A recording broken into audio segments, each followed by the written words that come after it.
Hello friends, testing, audio looks good. Stable. Welcome back to Battle Brothers. Finally.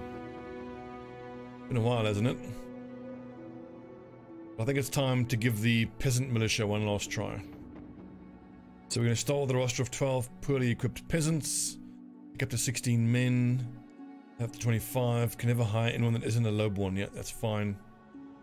Should just mention before we get started that the last time we tried to stream Battle Brothers, we had some crashes owing to the mods that we were running.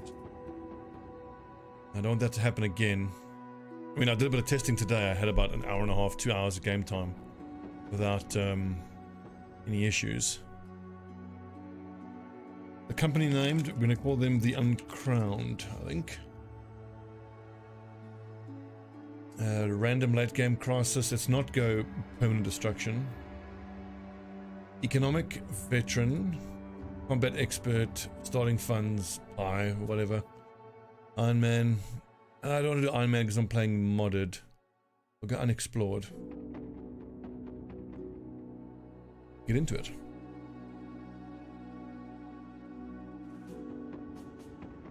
I've been trying something a little different with the peasants. Whereas in times past, I would immediately take a look at the lads and fire the ones that are crap. Oof, look at that. Beautiful. Peace.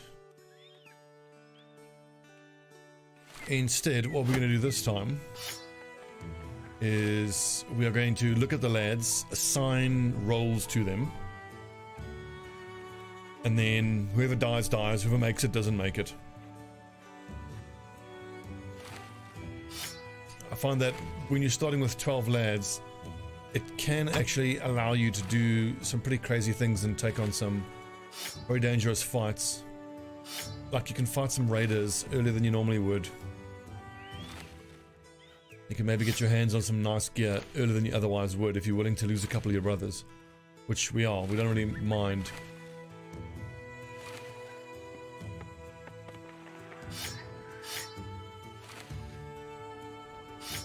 Right, everybody, strip down. New campaign time, everyone get naked.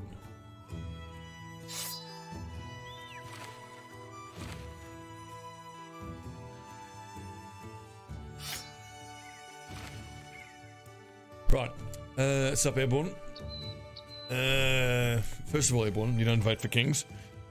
And second of all, so we're going to be giving the guys, I'm going to assign them to roles. If, like with Torkel here, I like that he's tough. The greenskins is whatever, his resolve sucks. He's got nice fatigue and nice hit points, but he doesn't have stars in melee defense or melee skill or range skill. We're just going to call him a goon. Right? Now, I'm not going to name viewers after goons unless you really want to be a goon. And then the goons, we're just going to have them go to, going to be student, gifted, rotation, probably flail spec, fast adaptation, nimble, just so that we can get the most out of them with just light armor until we can find someone better to replace them who can wear heavy armor. Right, gunner, awesome defense, awesome fatigue. Okay, so this is a tank. Alstein. Ooh, that's an archer. Of course, that's a crap archer, but with the peasants, you take whatever archers you can, and you must just be prepared to go through hundreds, just hire and fire hundreds of lads. Sigbold is looking like a bannerman so far. As I assign these guys roles, just let me know what you want to be. I see Martin wants to be bannerman again.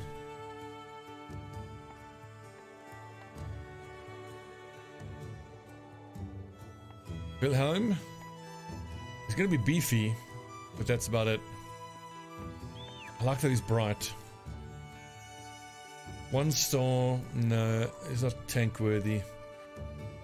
That's a goon. Ooh, determined is great. That is whatever. 37 ranged, yikes, that's gonna be, let's say, call it 45. 82 at level 11. Ugh. Oh, but then again, plus 10%, so close to 90 then. It's going to be dreadful for a while, but... Balduin, strong is nice, fatigue is nice. Well... That's a goon.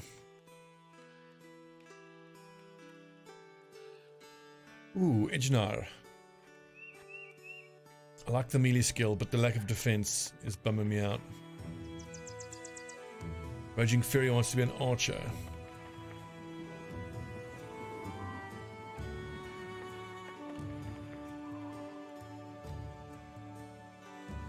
It's a pity that one of our 2 militiamen...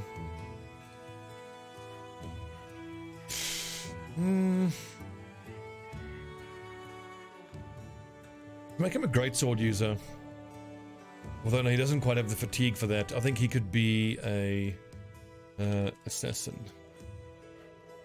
Spelled that terribly. Remember, an assassin for me is someone who uses a 2-handed mace and then goes quick hands to a dagger. Gonna stand in the front line. Like with that bit of built-in melee defense, if he had more fatigue, I could make him a greatsword user, because then when he swings in a big circle, half circle, he can get nice defensive stacks from reach advantage. It's already going to happen. Dietmar. It's a sergeant. Sergeant is just a polearm user who has a point in rally the troops and a point in fortified mind. Roger. Ooh, hello. Here we go. That's another assassin.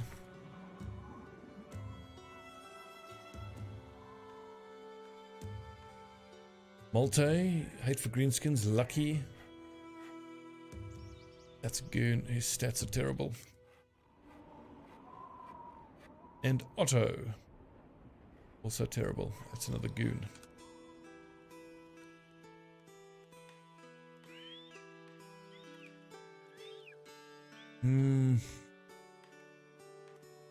Well, everyone, I think we can hire lumberjacks, yeah, they count as lowborn.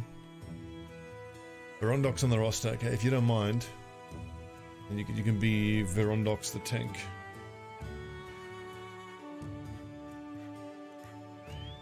Okay, so non-goons the back.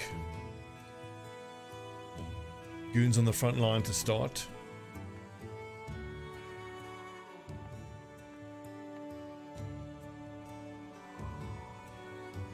So we had, what, 5 goons out of the starting roster.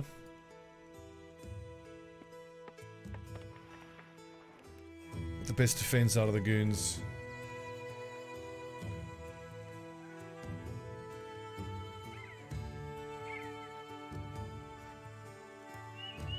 Peace. Okay, and then best armor goes to the flanks.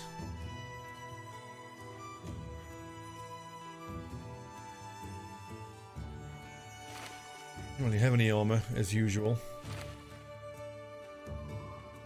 I think I want shields on the flanks, at least.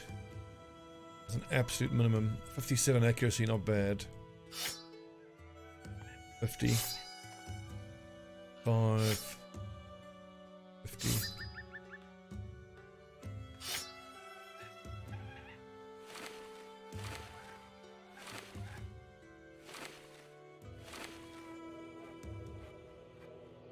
That, right, okay.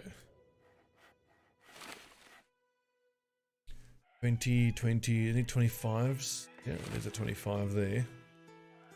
So 52, I just want to see who's got the highest melee skill there. 54 was the highest. 48 plus 4 is...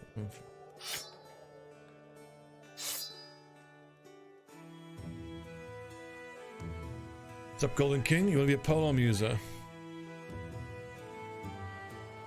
I don't have any polearm users in stock, but I have a sergeant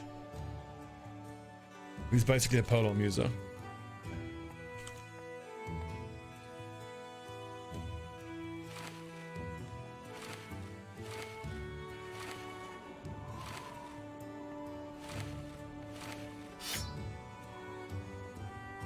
Right, so where are my 2 archers? It's perfectly already flanking the bannerman. This is actually 60 helm, 60 head armor.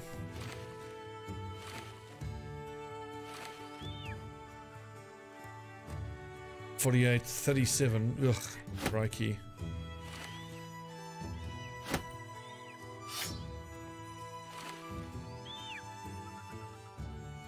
What's up, Defius? I think we're going to be doing Honest Man for the most part until we get to the super late game stuff. Or what I might do is once we get to super late game, you know, when you have one of those big fights, you almost always lose a couple lads.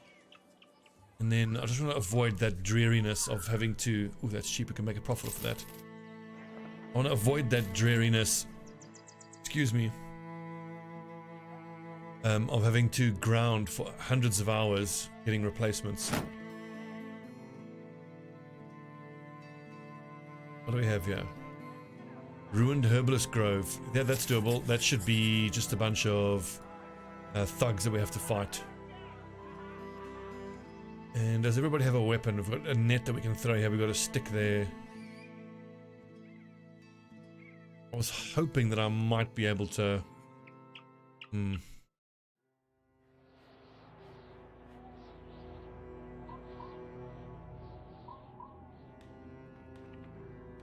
The ruined herbalist hut near Grosholz. What? Oh, there it is. I was hoping we could give the guys a drink. Improve morale a bit.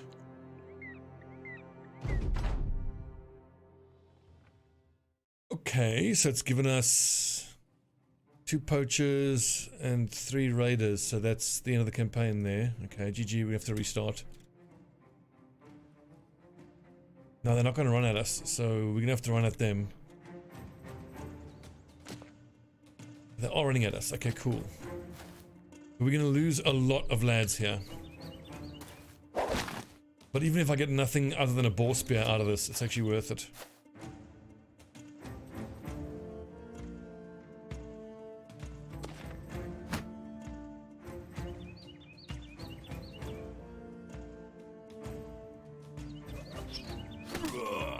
Ah, 23%, nailed it.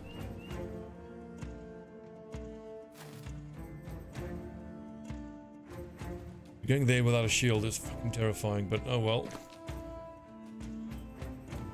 Try to stun someone. Oh.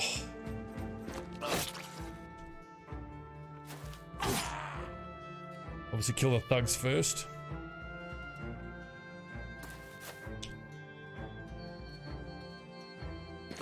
The old human wave.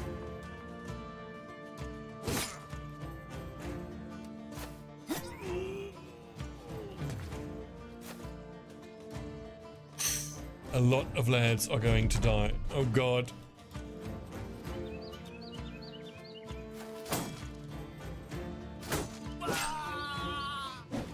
Oh.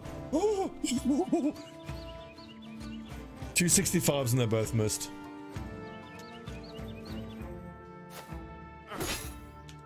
Kind of luck we needed.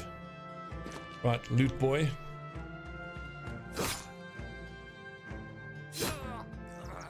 Yes! Oh, that's a boar spear on day 1. Hell yes.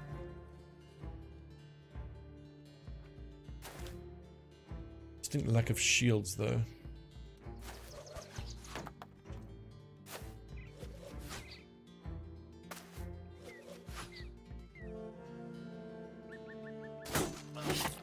Don't say I'm so lucky. There's a long way to go yet in this campaign. A lot of my lads are still gonna get fucking murdered in one shot.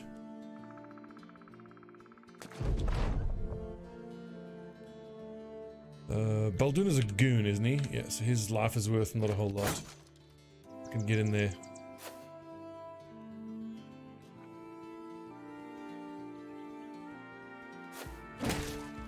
Nice. Dunk.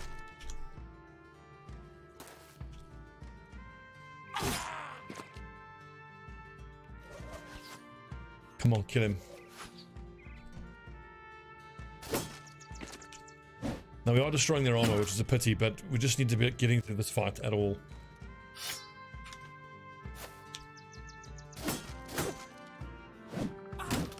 Any one of my lads could be one-tapped by these raiders. Yes!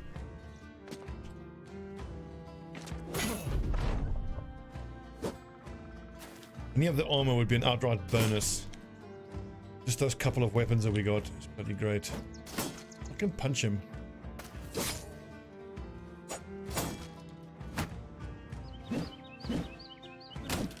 Otto getting beaten to death by sticks. Wait, let some lads get near you.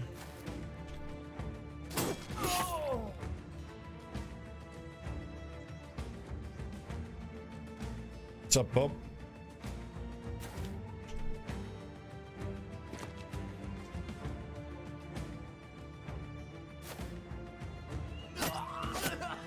Yes, the lads. I don't think we even have any daggers where I can dagger this guy down. That's throwing axes and a scimitar. Did we just make our first fight? We survived our first fight without any fatalities.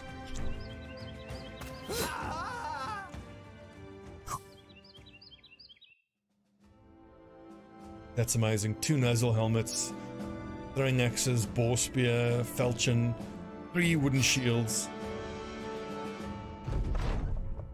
Incroyable. We didn't lose anybody with a bit of luck. If it's one thing you need in Battle Brothers, especially in the early game, it's just a bit of luck.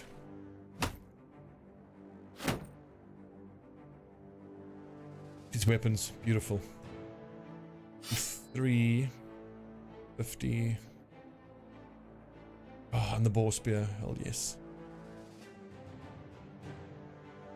Actually want Torkel using the boar spear because with Otto being on the flank, Otto is actually quite likely to be just holding the flank with his shield up more often than maybe something else. 57. I'd rather take the reliable damage of the spear.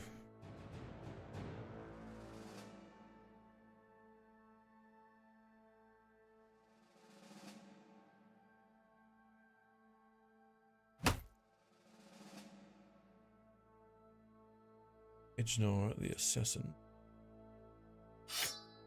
That. Verondox, the wooden stick, actually, I like that. The stun. We'll definitely take the throwing axes. And sticks for close combat on these lads.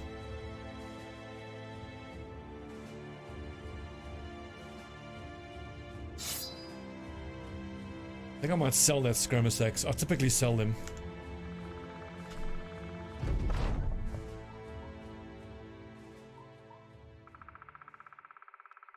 This is a big haul day 1, and not to forget that we bought those 2 loads of wood. Now other work to do. So where are we? Slap bang in the middle.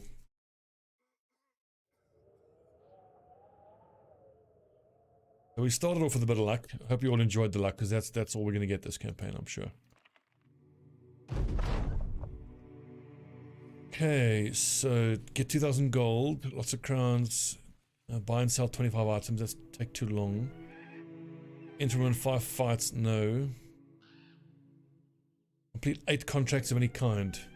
I think that's actually going to be the easiest. And then hopefully, by the time we've completed 8 contracts, we'll have 2,000 gold, although we're damn near we're halfway already. Oh, one other thing I'm going to try in this campaign. Let's look at the houses. This house, Roomholt, I think where we started. I think whichever the northern house is, like once we're established, which is, you know, lads level 5, 6, 7, decent armor, goons are leveled up, you know. We've secured ourselves in the early game. Then I want to go aggro and stay aggro against one of the northern houses. Well, that means we're going to be ambushing caravans. We're going to be hitting their military assets whenever we can. Hunting bow for 200 on this early on.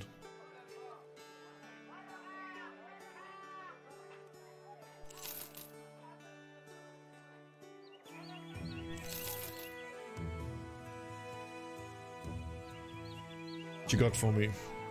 Escort 2 days to the south. I will absolutely do that.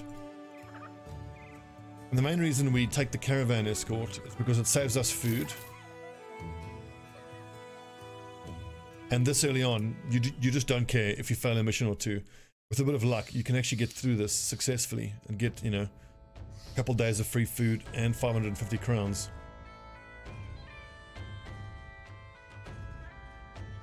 A bit of raiding, why not? I don't like to think of it as raiding. Well, I prefer to think of it as unilateral asset reappropriation. Cheers, boys.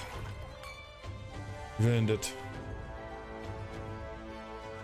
We've still got 3 days worth of salary, so we're okay. And we're sitting on a nice amount of wood, so once we get to a main city that has the looking for building supplies event, which is one of the more common ones, we stand to make a bit of... See, look at that.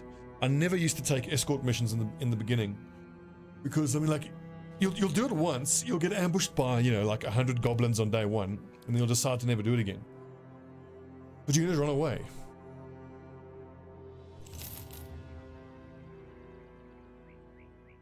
$199. I think we can... I'm not gonna let these go until I get like 220 for them, I think. 109, I can let go of that now. Anything here that grabs my attention? Not really. Not really.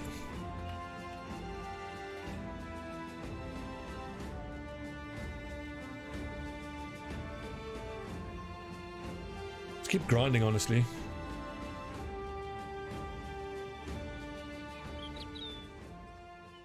The tools are okay indeed. I'll pick up. Go to Sandmark to the west.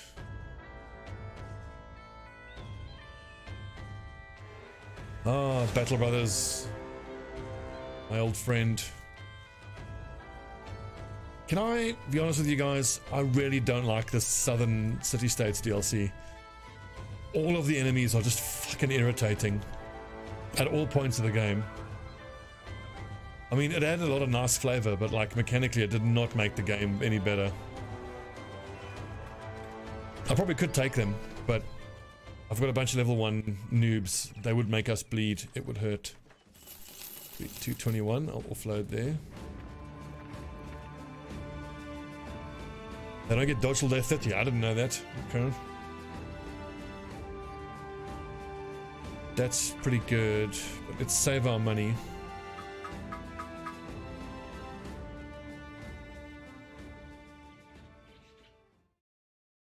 Spot of exploring.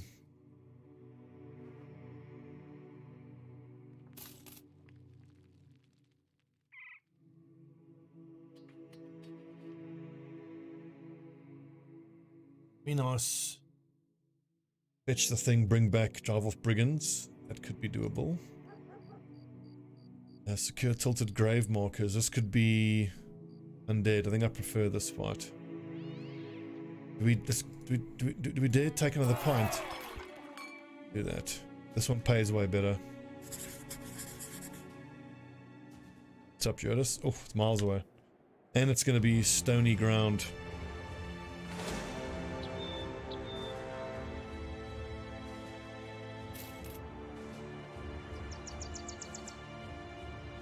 Many thugs and a few poachers. The fact that it's a few poachers really sucks.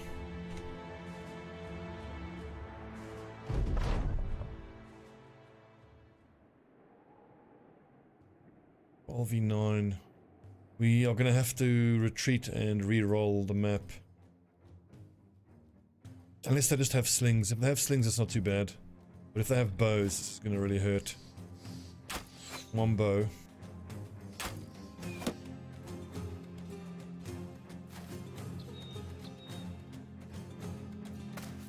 Fuck it. Adam, boys. I'm feeling spicy.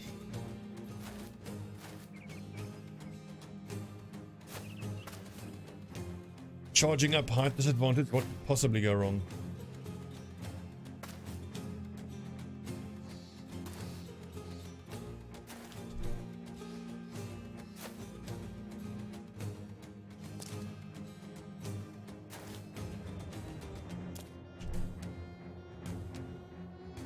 Two bows.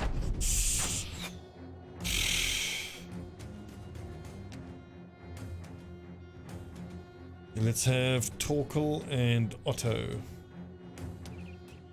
Hold that little entrance there.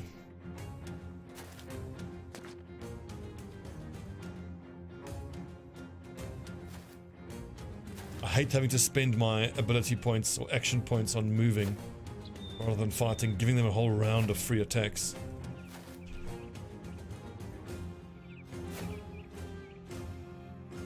We kind of have to. Height disadvantage against a flail like that, that is gonna suck so bad. Oof.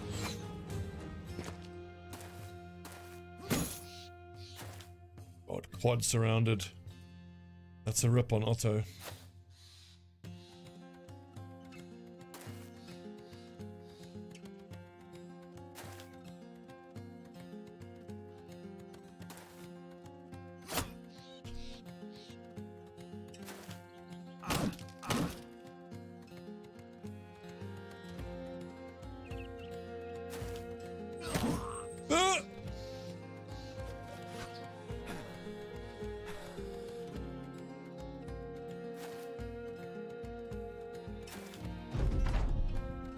Okay, we can finally start stabbing. I think this is my best bet.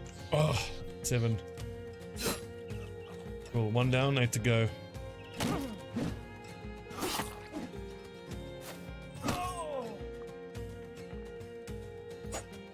Oh, 71 missed, that hurts. Alright, 2 down. Trimming some goons.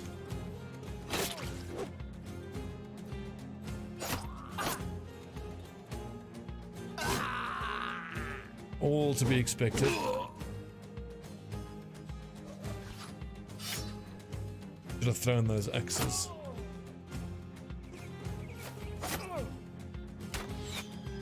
Honestly, in the first 30 days, we don't want to have this many lads. We don't want 12 lads. We want about 8. So losing these guys, not a problem.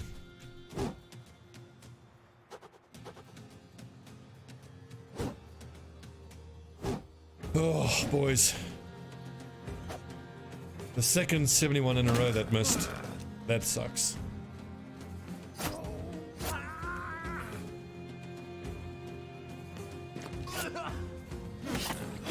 Ow. Okay, we're taking a little bit more losses now than I wanted, but... Oh, that's 2 more guys dead now to bleeding. Oof. About 4, 5 losses. Well, that's what happens when when the enemy has the high ground.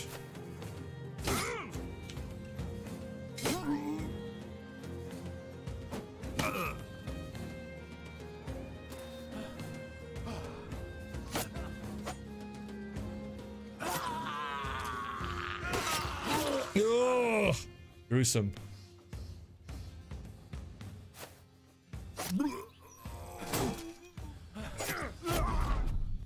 So this has trimmed the roster a lot more than I would have wanted.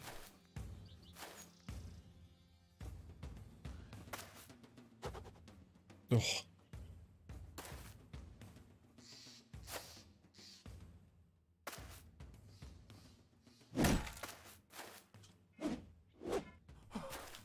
Brave lad.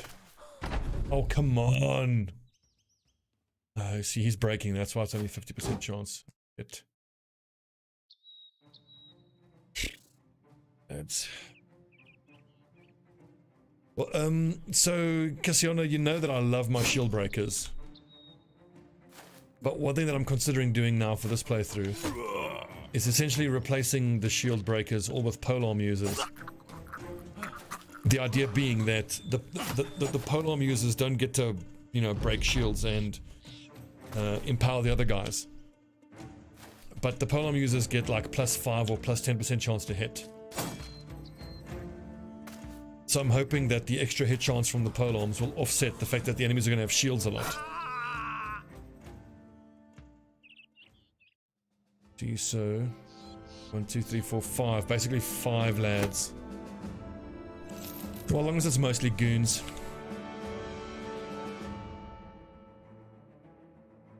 Modern. Yes, I'll take that.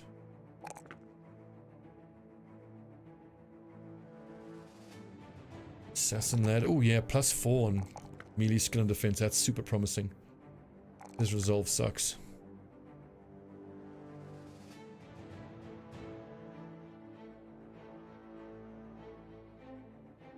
Ugh, +1s.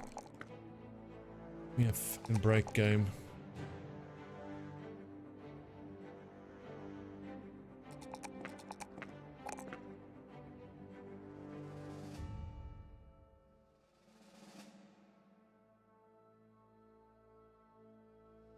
So we're going to run as 8 lads or so. I mean, Vrondox now has to be bumped down to Goon. Right. Well, Vrondox, you almost, you made it 1 battle. Well done.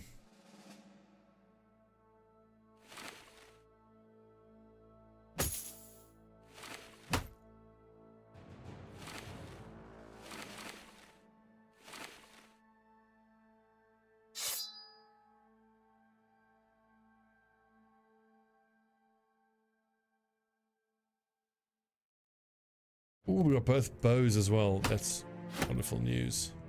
I think I'm going to hang on to the slings so that when there are battles that are of no consequence, we can switch to the slings and save on ammo cost. Shields, shields, shields. Already, see how much better it's looking already. We've got loads of wooden sticks. It's great. Bear in mind, we need to keep 4 wooden sticks in our inventory for fighting witches later on. 57, 51, 57. Can I go with swords on these lads with 57?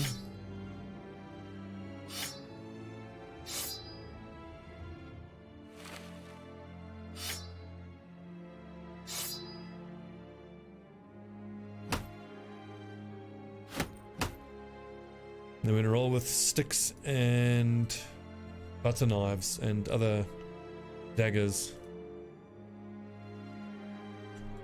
Capturing armor.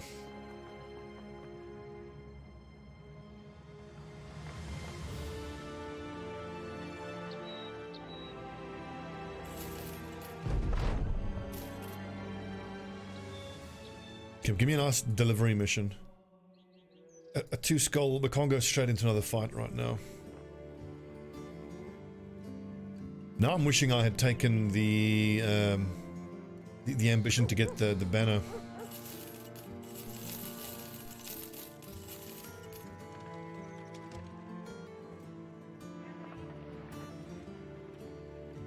I can't do either of those now. Let's see, that's dreadful. So these peddlers generally are pretty awful, but you can occasionally get lucky with them. They can make competent, you know, polearm guys if they roll with the right stars. And they have some nice events. That one is poo-poo garbage.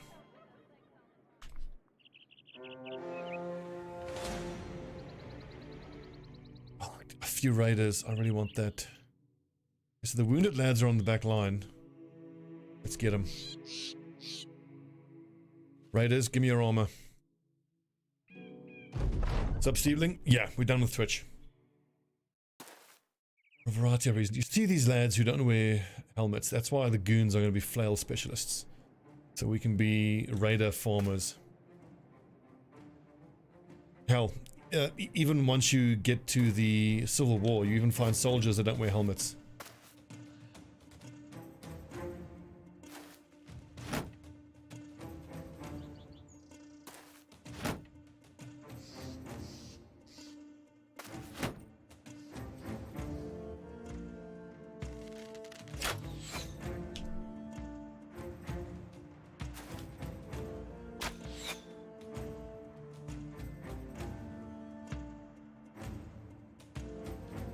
Fucker, yeah, this lad just comes through.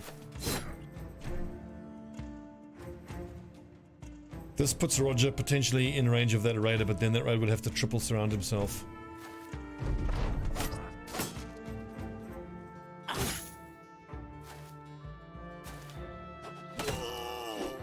Okay, throws axes instead. Do I want to go in for the surround here? Roger, no. Hit. Torkel's going to struggle to keep this guy with the spear off him.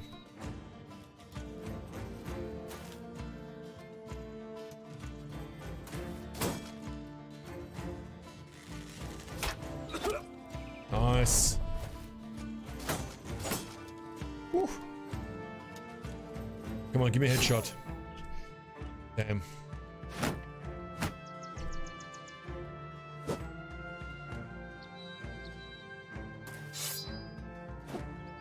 No. Wait for it. Nice.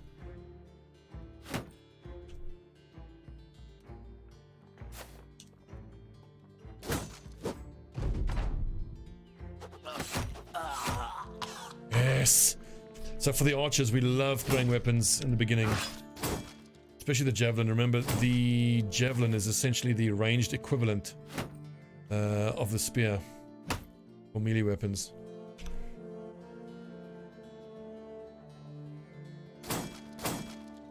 Oh.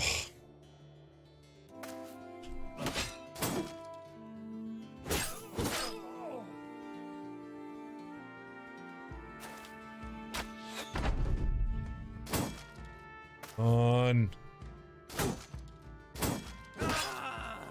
And down he goes.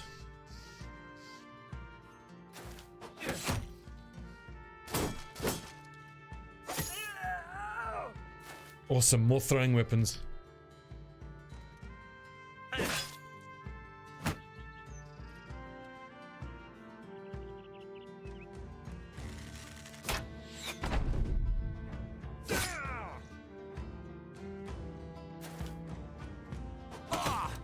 Oh, Raging Fury actually has done work this fight. I think he's done the most damage by far. If I can get a couple of Raider tier weapons or armor out of this, it's totally worth it. It's only Verondox, who's been degraded to a goon. That is so worth it, just for the patched mail. And 149. I don't think so, Cassiona. I don't think they count as lowborn.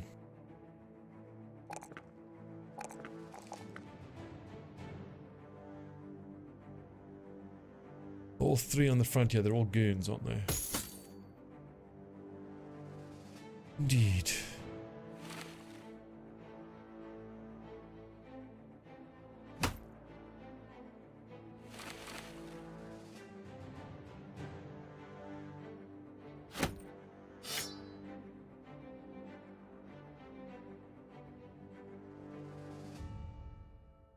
Just gotta keep these guys alive, especially the frontline boys.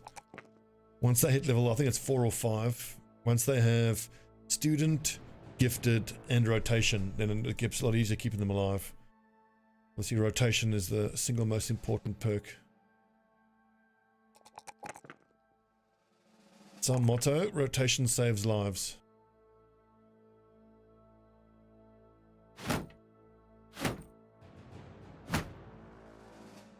All shields on the back line. I think we started well. I mean, if this was any of the other backgrounds and we had this kind of start, I'd be quite happy with that. Boar spear, we'll keep that.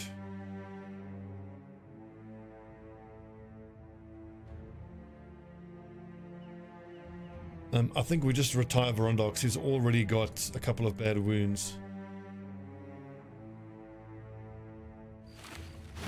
And then once we have the money, we can rehire him as a sergeant.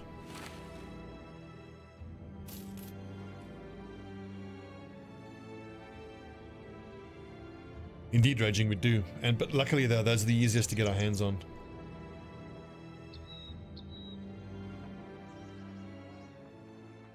Ooh, I love a butcher. They can roll up to 59, and here's a tank. Beautiful. He's rolled very low on his hit points, but he's going to be excellent defensively. Right, who wants to be this lad?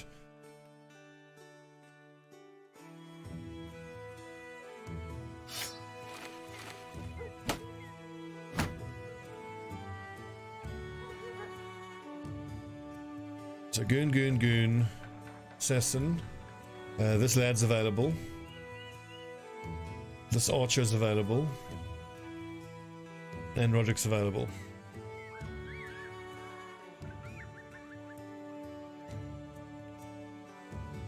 Daryl, what do you fancy? Daryl the assassin.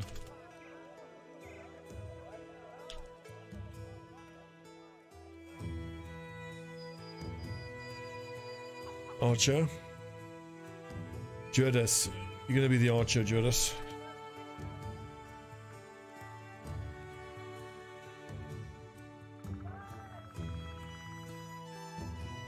Yes, Martin. So he's taken. Raging Fairy is taken. And then Roderick. Andre. Under.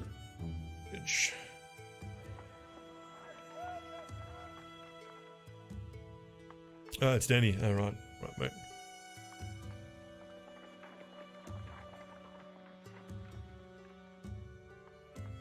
Oh, I've got shields here on the back.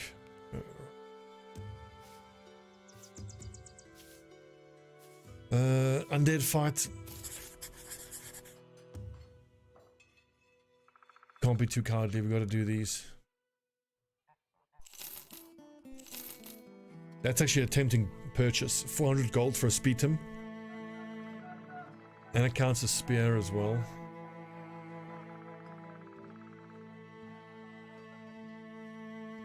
So the goons, typically I would level them as flail specialists, but you could also make the argument to make them spear specialists, and then they can carry a spetum in the backpack so that once they have to rotate off the front line, they can still stab away with a spetum.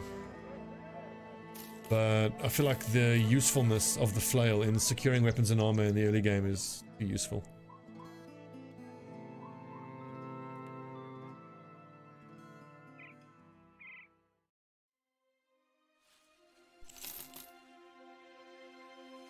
This could be Nocturnes, so I think instead, should we go for the spears? Gonna make them very low on damage, but 652, 58.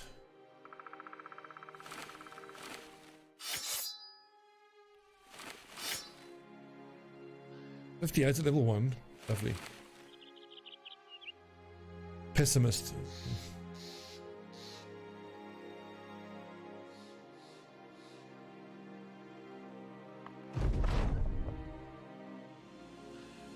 Also, how often am I going to have need to have a goon rotate off the front line and then still, you know, be desperately required to fight? Say not that often.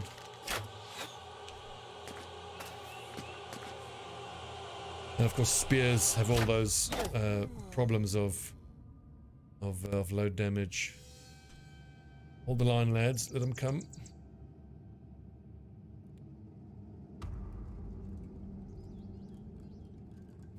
A bread hunter, yeah, absolutely.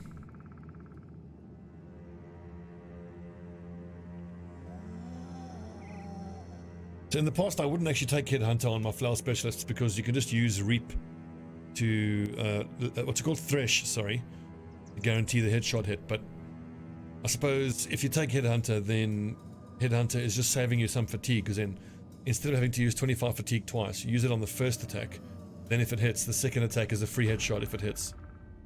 It seems like a situational way of freeing up fatigue, whereas you could rather just use lesh twice, which very often will, you know, crack open a head and make someone panic. I'm not convinced that spending the perk point on headhunter is worth it for a flail user. If anything, if I was gonna put headhunter on anything, it would be a polearm user, because polearms get the extra hit chance, and they hit so fucking hard. Should we spear wall? I think so. Flail axe hybrid, fast hands and headhunter. I seem to recall they patched it so that once you switch weapons, you lose the headhunter bonus. Is that still the case? I'm also not at all convinced I want to be putting two weapon perks on one guy. Then you can have a dead perk half the time. But I mean, if it's a goon, it doesn't really matter. The goon's job is just to be a dependable lad until we can find better guys.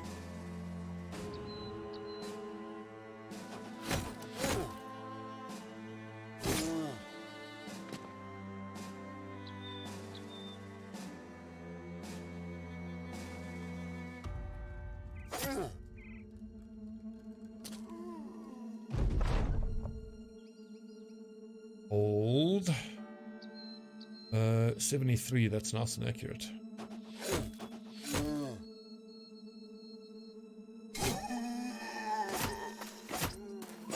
Now, am I going to make my archers hybrid archers? I don't think so. I think I'm going to make them pure archers. Now, in this lineup of 16 lads, we're only going to have 2 archers. And the archer's job, they're really, the reason they're in the lineup is so they can hit necromancers from range and other enemy archers. I think that this warband is going to excel at fighting undead because we're going to have so many polearm users.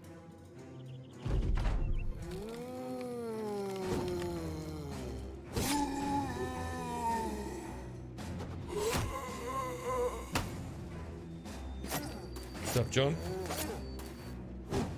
And static. We move in. I think we move in now. Exactly it. And that's their job. Anti-archer archers. The last peasant mob I had struggled mightily to deal with necromancers because I tried out the crossbow and gun build, and situationally it was better than archers. Like in a very few occasions it was better than archers, but in the majority of cases it was weaker than archers. And in the cases where it was weaker, it was like squad wipey kind of bad. Okay, we're gonna dagger this one down. Try to get that armor off him.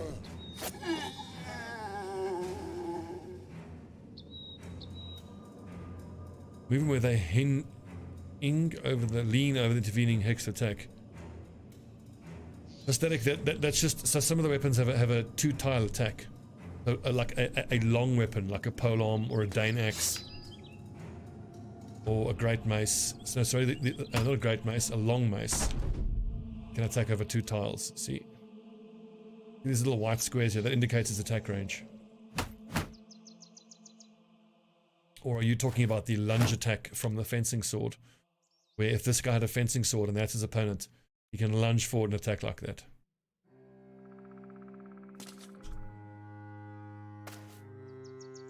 Lunge is super situational.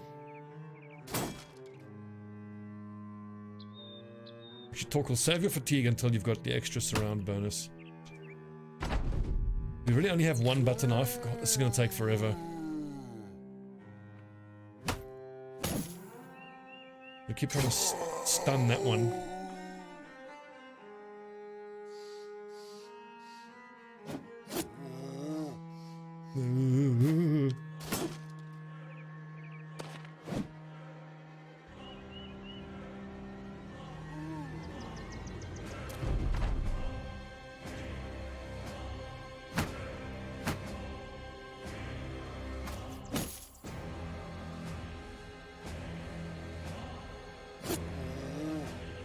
No.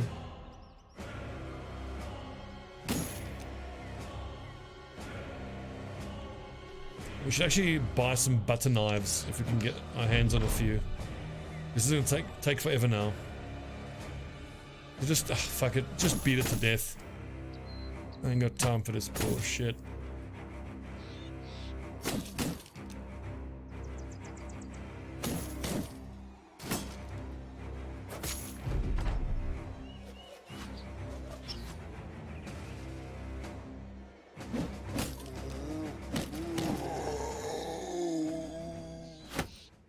So predictably didn't get any of the weapons or armor, but that woodsman's axe is actually pretty important.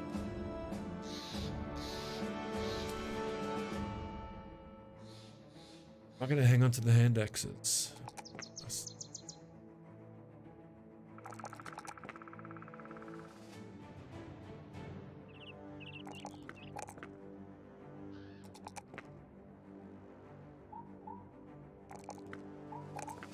Oof, yikes on the resolve.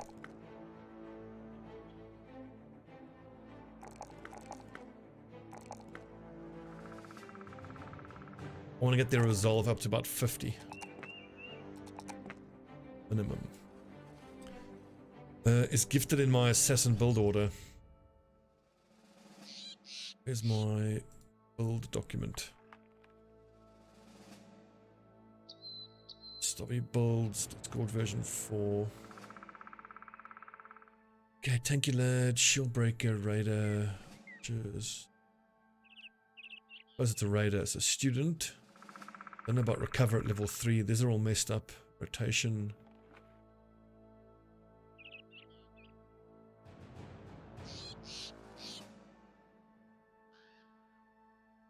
So I mean, I know he needs quick hands because he's going to need it eventually. The thing is, am I going to take gifted though is the question. Well, for an assassin we're not going to take reach advantage because he's only going to be hitting once a turn. So let's take, I think I can justify gifted then. Indom, Killing Frenzy, Berserk, Underdog. Yeah. So I love gifted. It lets you take max rolls on values where you don't have stars. Like, look at that. That's 12 points. Just can't argue with stats, you know?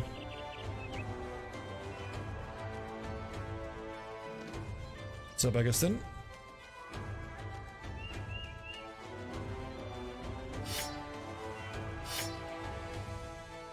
I'm surprised the game hasn't crashed yet. Now, for me, that's the pleasant surprise. Let's hope it stays that way, eh? This is a problem.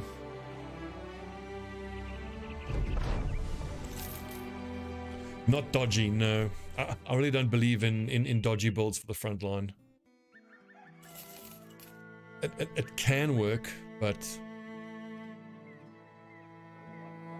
it's too difficult to make it work reliably. And I still believe like a fully leveled dodgy guy against a fully leveled heavy armor guy. I still think you're better off with the armor.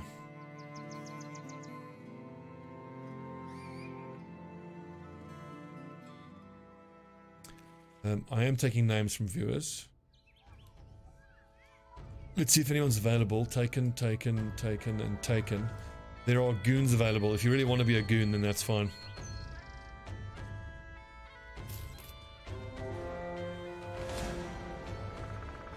A Reaver and some Thralls. Oh, they're coming at us. I don't want to fight that. Barbarians are not worth it. Although, arguably, it's a bit of XP.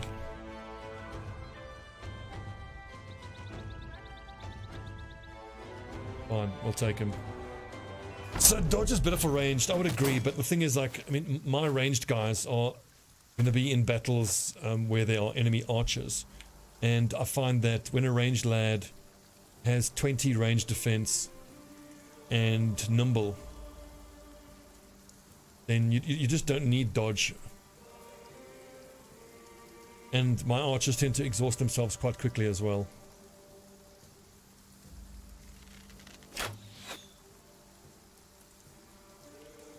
Oh god, I knew I shouldn't have fought this dude. Okay, so Raging Fury has to move, and Danny has to move.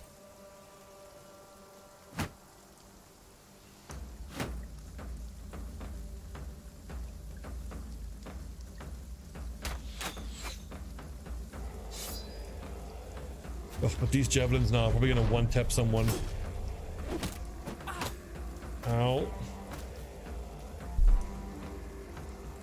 Archer actually survived, which is a minor bloody miracle. Right, Daryl, you gotta hold the flank, as scary as that is.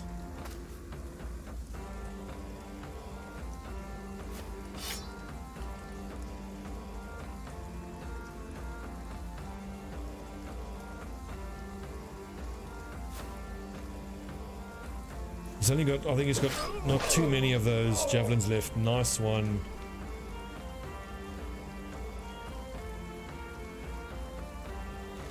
Try to hit that guy while he's got those throwing axes out, because if we can manage that.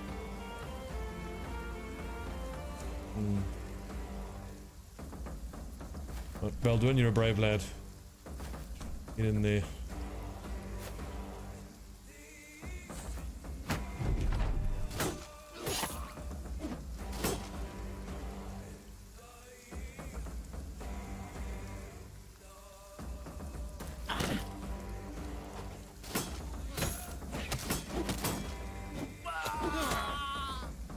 Rip.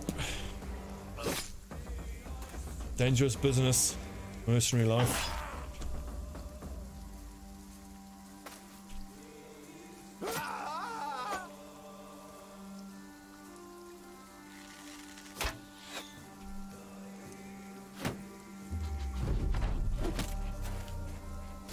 He should be exhausted. I mean, look at that. Like, he used 6 throw javelins, 2 adrenalines, and he's only 2/3 exhausted.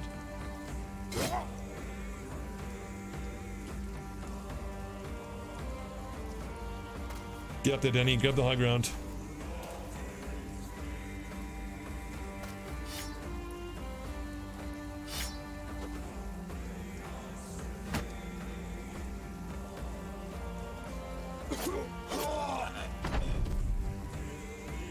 I worry that someone's getting one tapped here.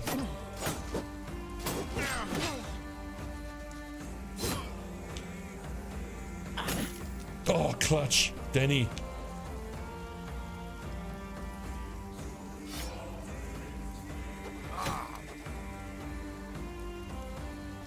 That lets Torkel get a stab in. It's 29%, but the results would have been worth it if we could have got it. 5 hit points, he's bleeding.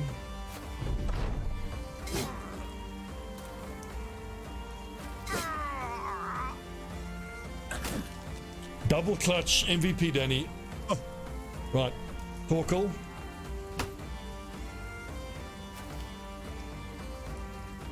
Let's hope we can surround and stab this lad, because his armor is worth taking.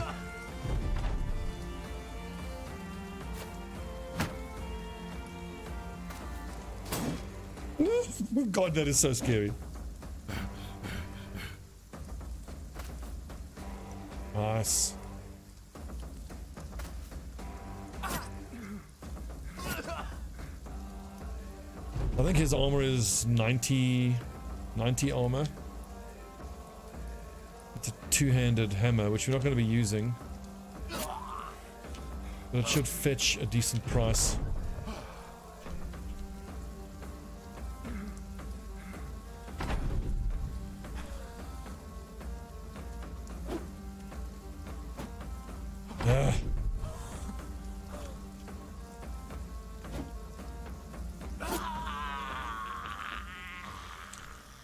Well, rip, Raging Fury.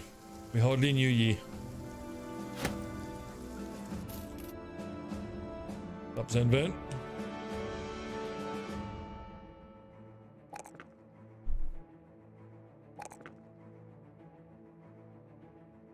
Let's go hit points.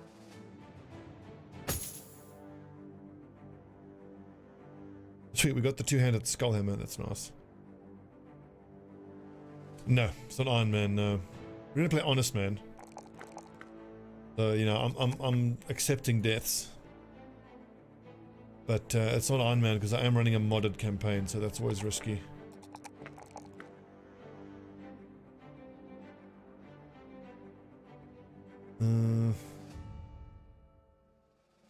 My Bannerman build.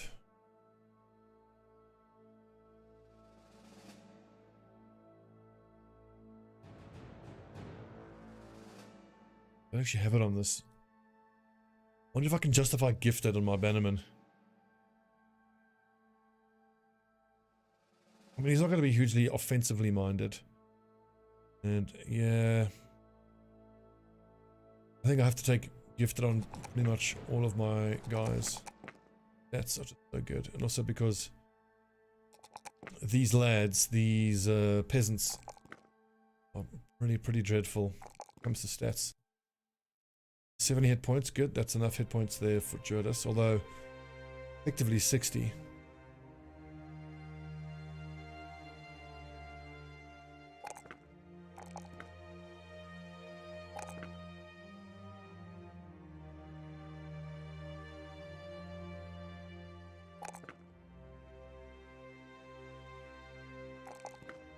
defense. Let's go resolve. Although if it's the gifted level up, then I should really hit the stats that don't have stars in them, because you're never going to get max. You're unlikely to get max rolls on them. And as a goon, he needs high hit points because he's going to be taking Colossus and Numble.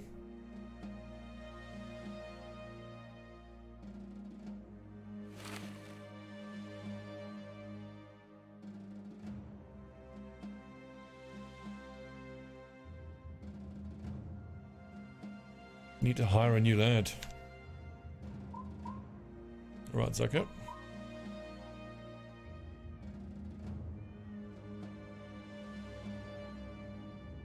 I want to fight spiders right now.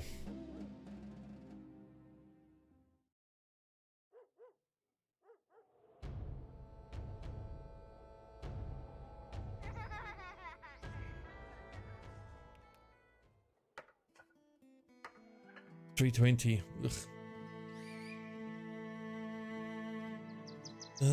Don't need any of this particularly. No, keep moving. We can't hire highborns. Yeah, can't hire highborn. We can acquire highborns through other events though. 7 thralls. We like fighting them. Let's see if these thralls can take out a few of these. 7. Some raiders. Nah, the lads are a bit hurt. If we can get some backup on the road, I want to take this fight because there's some raiders there. Every time you see raiders, you can see the potential for raider tier armor. We're in the south. I want to get out of the south. The north, I mean. Hate the north.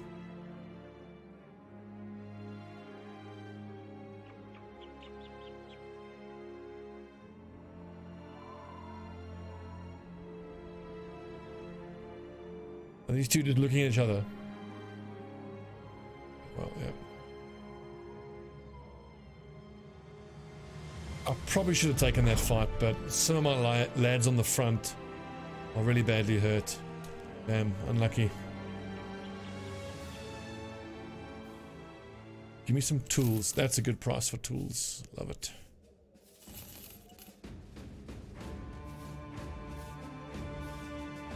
Uh, 230 from 250.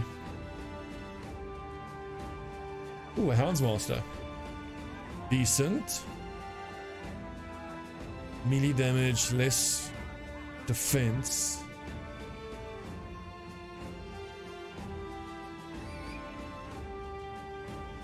Polearm user? He's going to be super beefy. It's a nice background. Oh, beautiful. Okay, Manfred. That's like half our money, but that's an assassin right there. Not incredible melee, but I mean, that is the perfect star distribution, which you almost never get.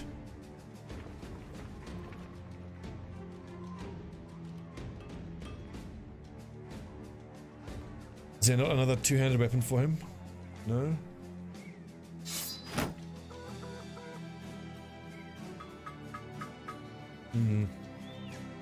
Yes, JS, I'm aware, thank you.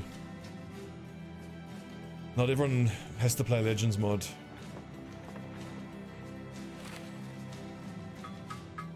I'm going to move to the Legends mod eventually, once I feel like I've gotten everything out of the base game. I still haven't even done all the late game content for the base game. Sorry if I sound a little annoyed, but I've got hundreds of hours of streaming Battle Brothers, and at least every 10 minutes someone pops in and goes, try Legends mod.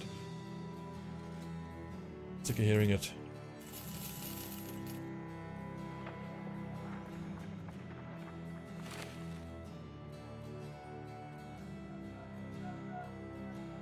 So Manfred, he's not going to be on the front line at level 1. Be dangerous. Fucking hell, where are all these cities? I can't afford to just go explore. I was hoping for more roads.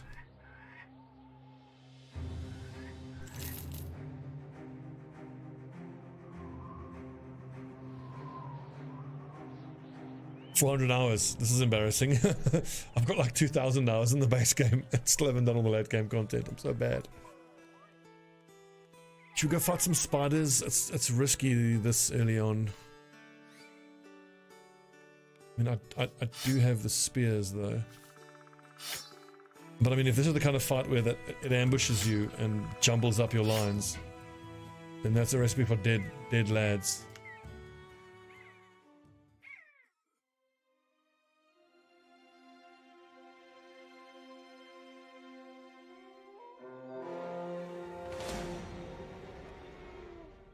I think I'm going to find myself sticking to the middle of the map for the most part because the barbarians are just irritating and unrewarding to fight.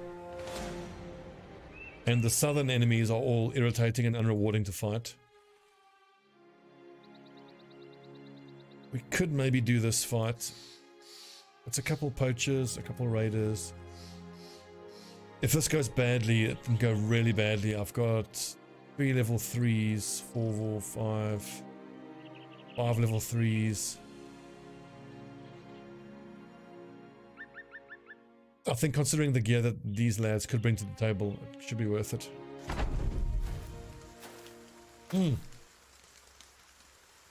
If we get nothing but the pike, that'll be like super worth it.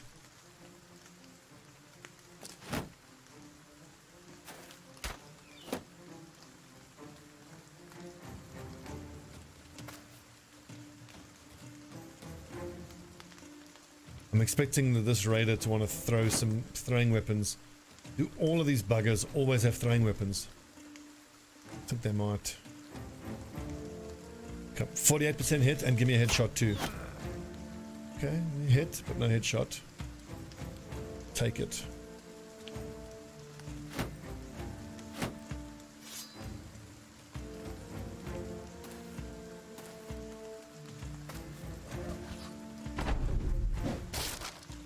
Oh, you bastard.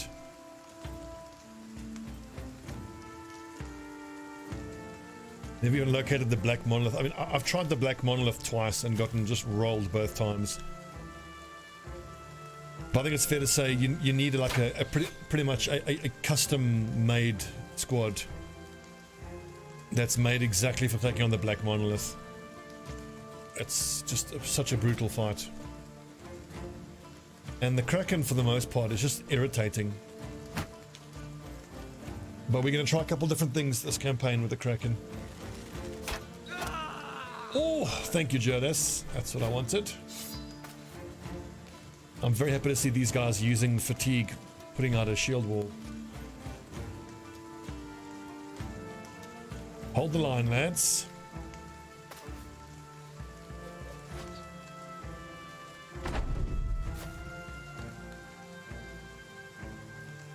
Should these three like move up to take on that lad? Just see what these guys are going to do.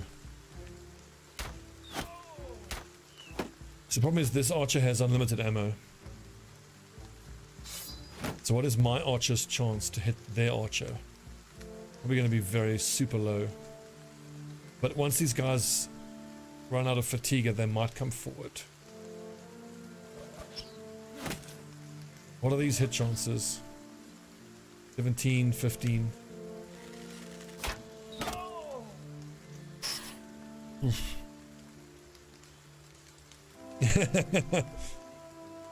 Thank you, Bob. Dupre, like the challenge this run is, I just want to finally do all the late game content. So it's the everything challenge, and I think that Peasant Mob, arguably, it's not the best of the starting background, but it's certainly my favorite.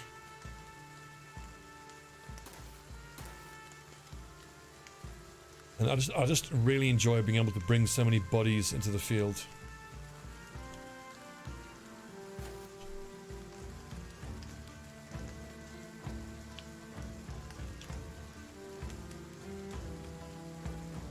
So we're just going to stream pretty much everything until we get to the super late game where we can start doing the end content, I suppose you'd call it.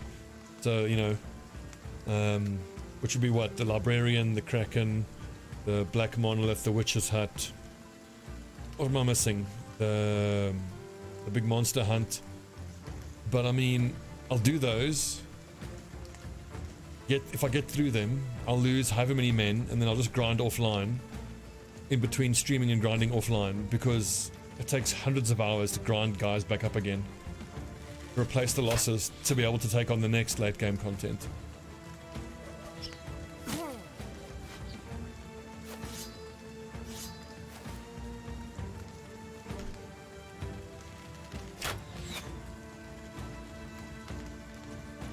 Now, at what point are we going to move forward? I'm going to see if Jodas can maybe get a lucky shot or two, because I think if I can kill one of the two poachers, then these lads ought to start moving forward. But I can grab some high ground here, so I'm going to do that.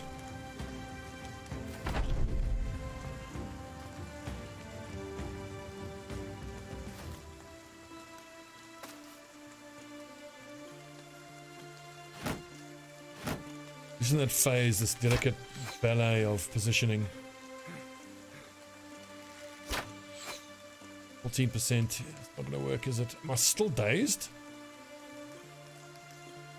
Yeah, well, catch your breath then this turn. I'm very relieved to see these raiders are not throwing weapons. Under no circumstances can we approach them from low ground. That would be death. Maybe Torkel, or if Baldwin could get themselves there. Then Maud and Andre can stab from like over there or over here. So 110 and 90 armor, 104, 56. The Baldwin. You'll probably see this lad is fresh, and that guy's fresh. Maud gonna get the shit beaten out of him, but we have to do it at some point, I suppose.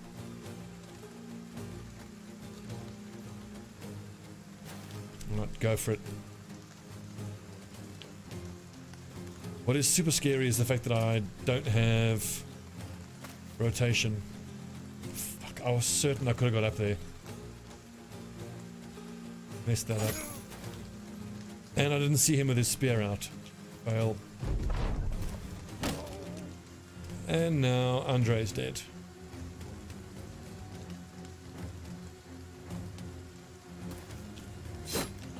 That's why you need rotation so badly.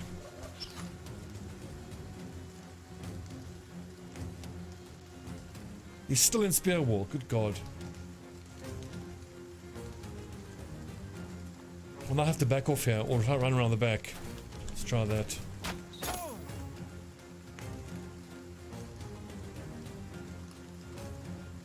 Can't stay here.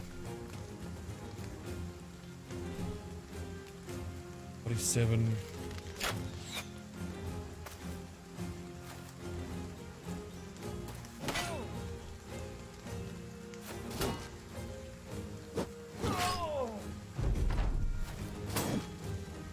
Okay, he's come towards us at least.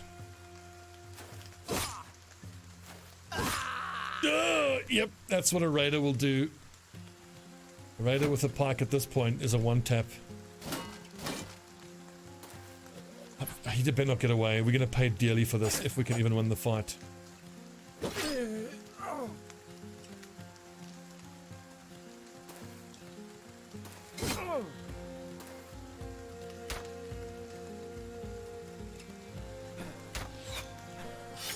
Pretty much always a rough start, but like our first battle was excellent. We got a lot of nice gear out of it, but now we found some raiders running around the map and fancied myself, but now the battlefield layout has been unkind to us.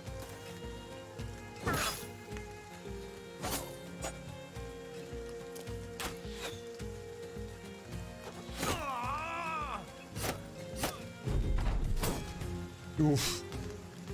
I don't fancy Torkel's chances. Oh!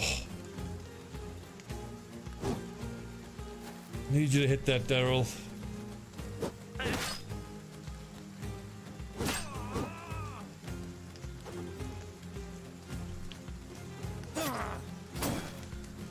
Ooh. God damn, we're down to 5 lads. 4 lads soon.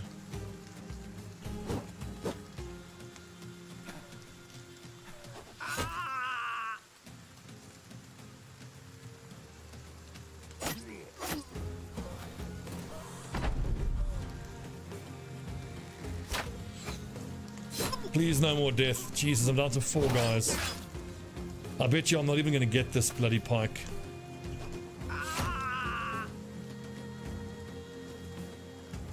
There it is, okay. But now having to rebuild from 4 guys. Ugh. Now I just don't want to play anymore. This is what keeps happening with Battle Brothers.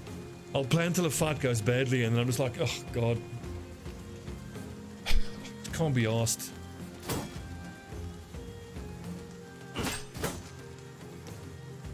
Just so much grind.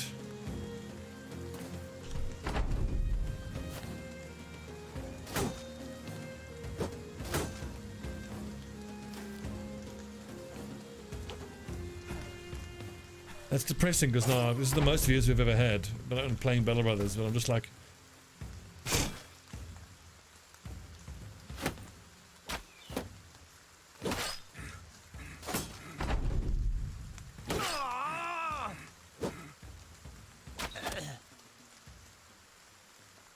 ugh. And we lost our promising new guy, we lost our bannerman.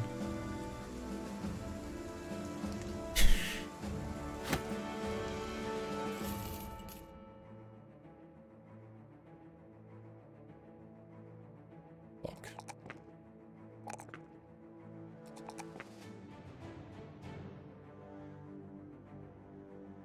Well, Andre got brain damage, which is nice. Tank. Be on the front line, but you know, okay. Basically back to square one now. Less than square one. We've got 12 lads. We've only got 5 now. But getting this pike is fucking huge. And Danny is going to do work with this pike now from the back lines.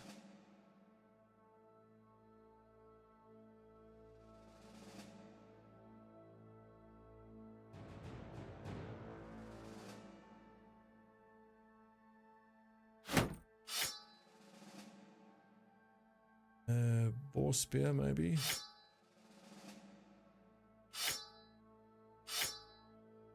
Let's cut the tier 2 weapons. We've got 1, 2, 3, 4 tier 2 weapons, 5, 6. Okay. Yeah. Ugh. Coverable.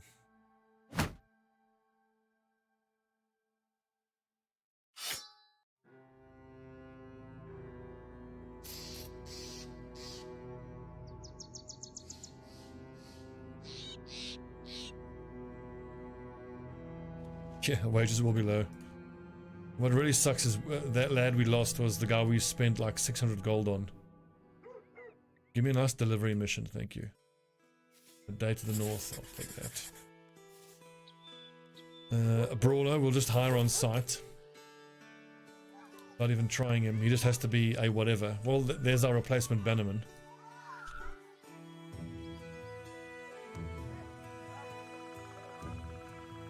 Modern the second.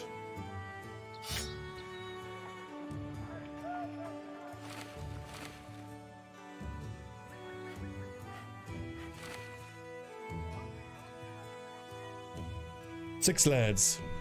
Ouchie.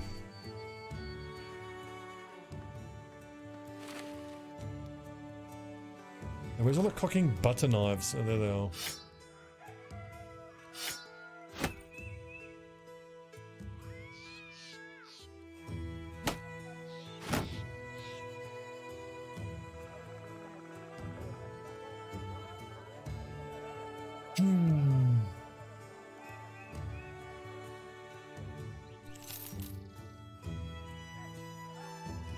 Paying close to value, I think I should liquidate now.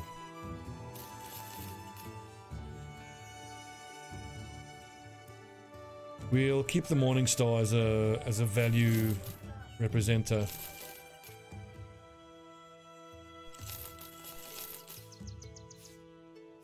Remember, if you have a 100%,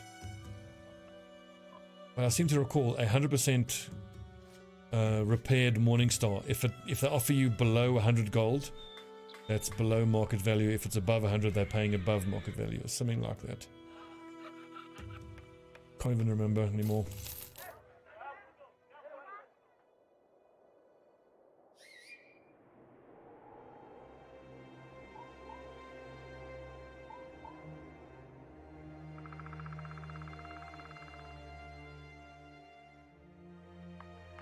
Yikes.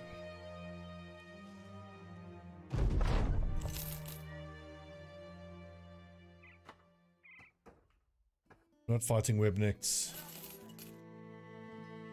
I love that he's determined. This could be a sergeant. Or even a better bannerman. I mean, he's going to be... Well, but you see, his starting value is so bad. What are the tables again?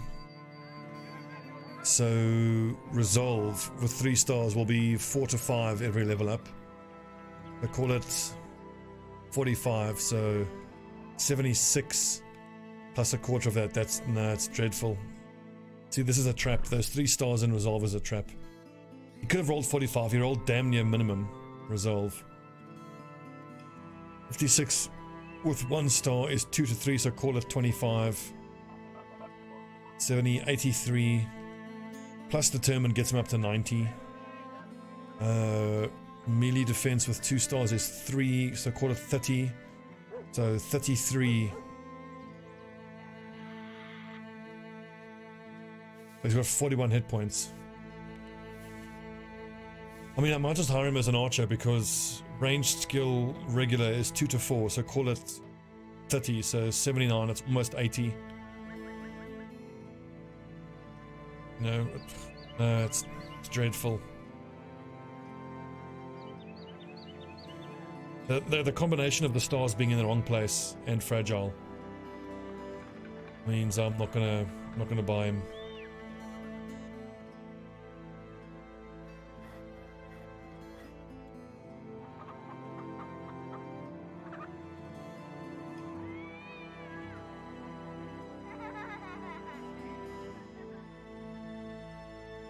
I need butter knives.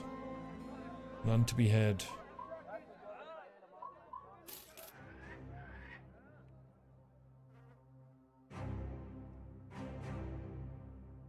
I really should have taken the battle standard quest.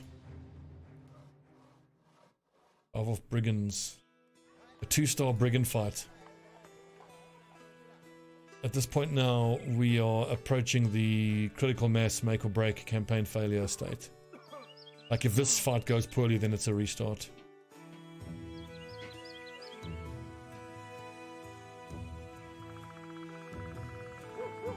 I've only got 6 lads, and some of them are still injured, but then I do have a pike. Almost 60 accuracy. And I've got some throwing axes and level 2s and 3s.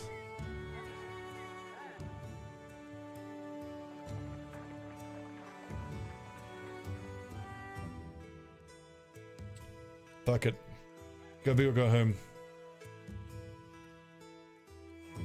We could potentially hire someone here. Ooh, this is a born tank. Oh, glorious. Right, who wants this lad?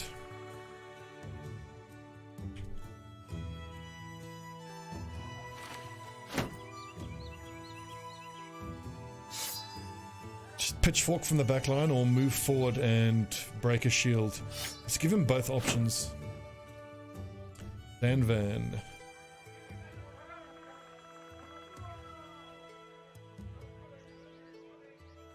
It's a pity about the fact that he is huge. That's going to offset him, but melee defense 3 stars is 3 to 4, so call it 35. We call it 30.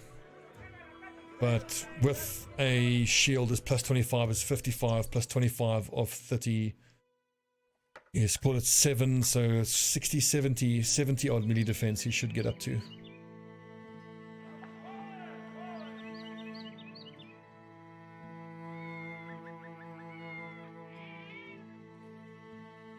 It's winter here now, Picasso. Winter. What's the temperature now? It's 14 degrees now. Pretty chilly.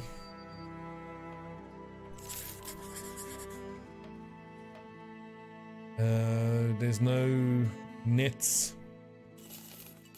No nets.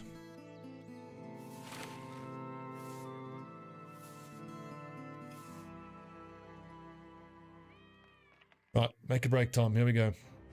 That's just mini thugs, thank goodness. 2 skulls, just thugs.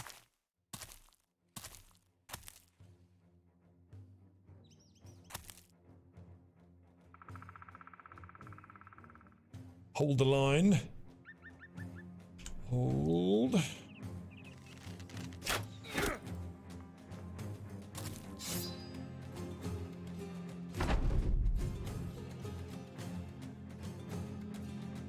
They're staying put. Well, that's fine by me. No, they're not.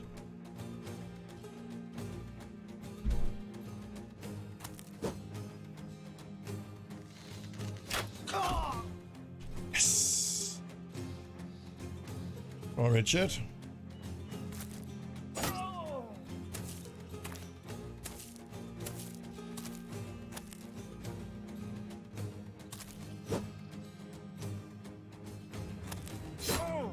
I like that dagger. I'll get my hands on that. Nice headshot. Damn it, Daryl.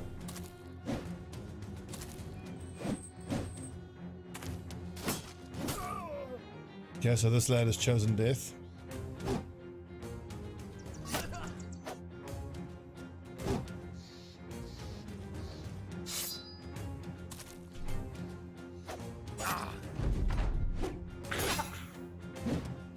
Worried about my northern flank there. Malte. On.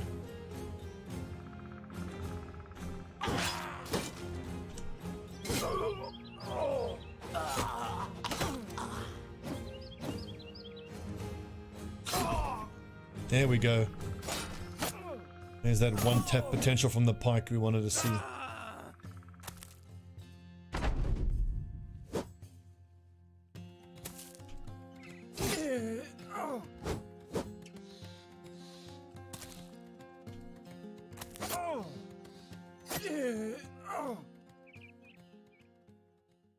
It's a green screening. Oh yeah, it's ESL hoodie. It's got a bit of green on it.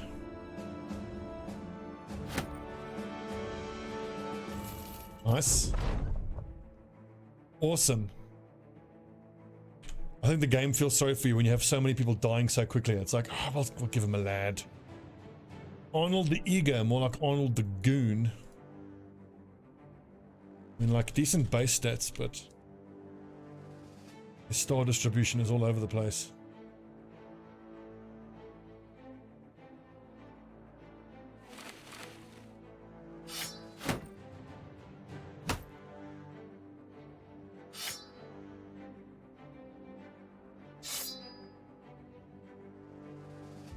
Nice little bonus that we needed that.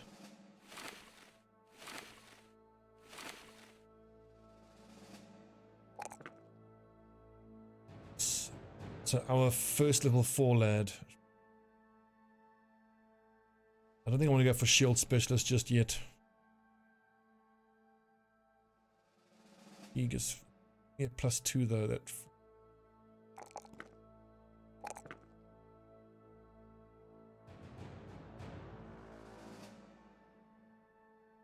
Daryl, the assassin, +3s, that's nice. I think I might take the resolve. He just needs 3 more points.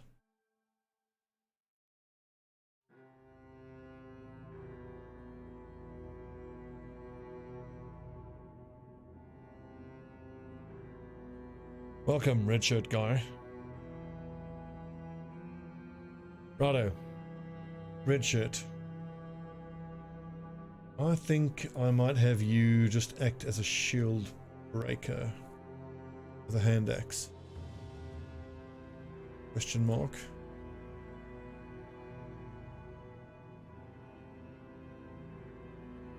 I don't know.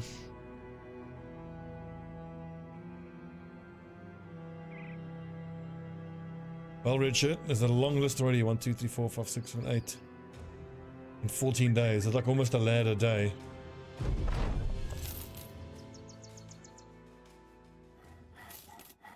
Dietmar, wow. Fragile and asthmatic. Get out of here. Guess I'll take that. 80. Painfully expensive still. Head off here, see if we can find a few more cities we haven't discovered yet. 3 more contracts.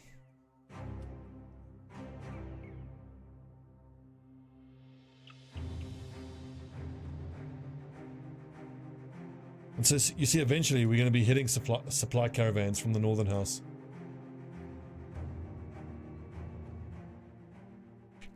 Camp here.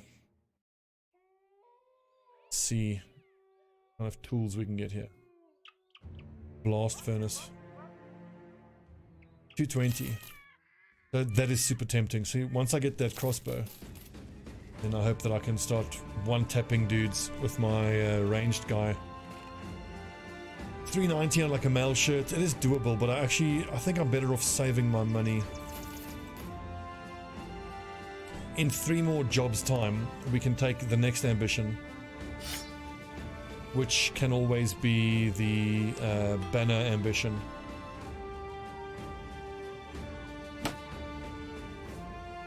And they would just fulfill that like pretty much instantly.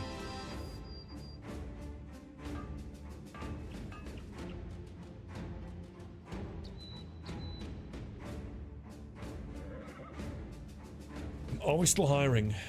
Maybe. Or 340 for a boar spear, but then I should be taking boar spears off the corpses of my enemies. Worm. Remember, if you're in a sort of position where you're not sure if you want to be hiring or not, how many crowns for a round? 10 crowns a head will do. Round for the whole company. That's great. What I was saying was, if you're not sure if you want to be hiring, just take a look at who's in the village and look at their titles. Because you can tell a lot about what they are likely to have by their titles. Hunt down what terrorizes. Yeah, we can do that at this point, I think.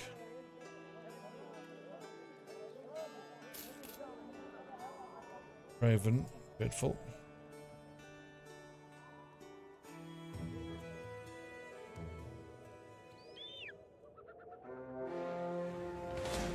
Nine Nachtseers, yikes. Let's pull that into some reinforcements, I think. Can probably get them to catch up to this trading caravan. It's only caravan hands, though.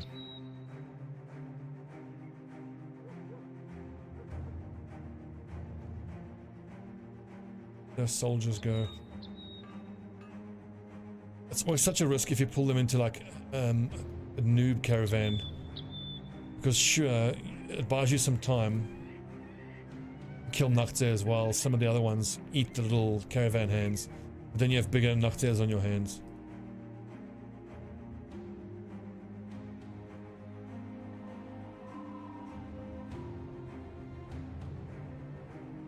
We'll find someone who can help us here eventually. Here we go, trading caravan, 10 lads.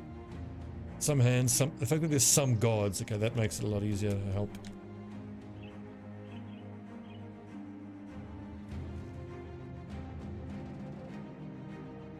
What's up, Igor? You just got to be careful in this situation.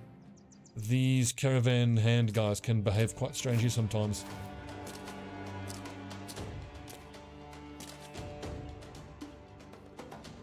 So they're going to sit back, are they? Right, in that case, I'm going to force them to fight. What are they doing? I force them to fight by running my backline behind them. Like so.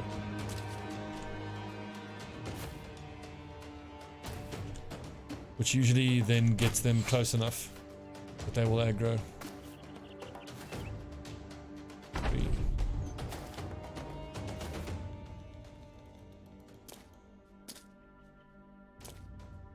F the donkeys.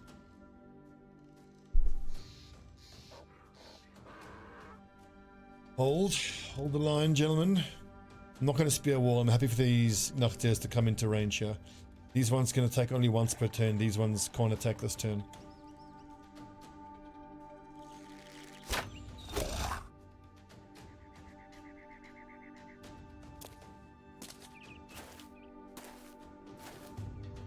Airborne, I don't know if you were one of the long-time viewers who... This is actually years ago now. One of the first times I streamed this game. Before the change to the Peasants. It was my company, which was 12 guys. A group of 9 peasants.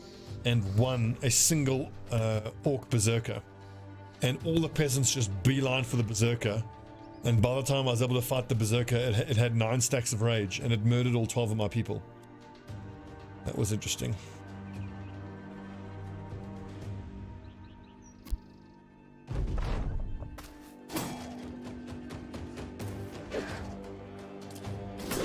These are like 40% attacks. Higher than I would like. There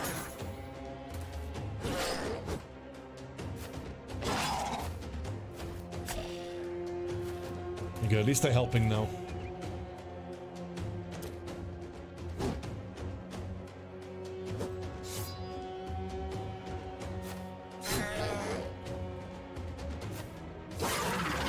Yes, Danny.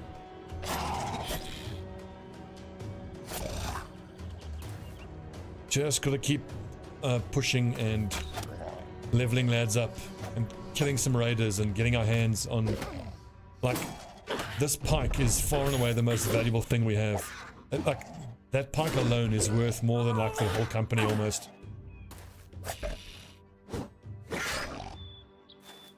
Its hit chance, its damage.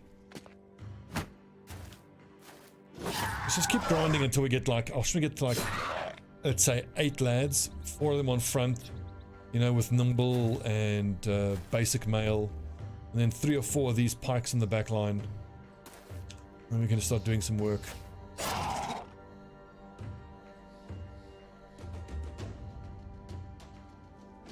You sure did, Martin.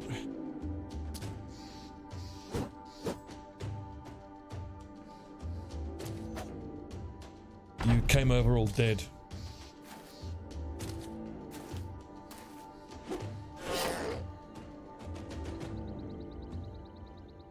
Wait a second, I don't want always focus AI movement.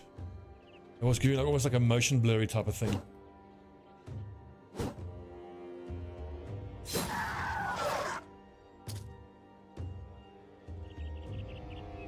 Alright, Eric.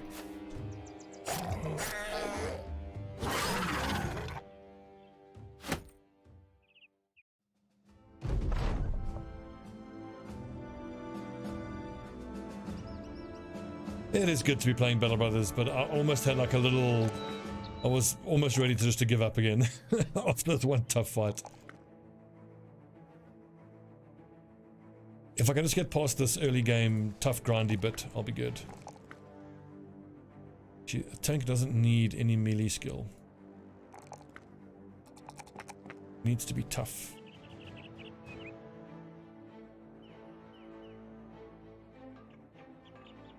Because the game becomes so much more enjoyable once your guys are a little stronger. 90, so it's paying below.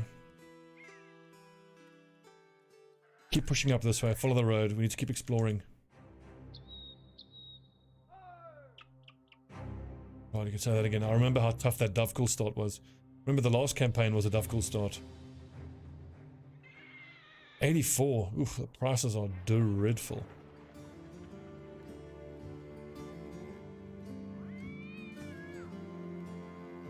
I think I don't want to give the lads around.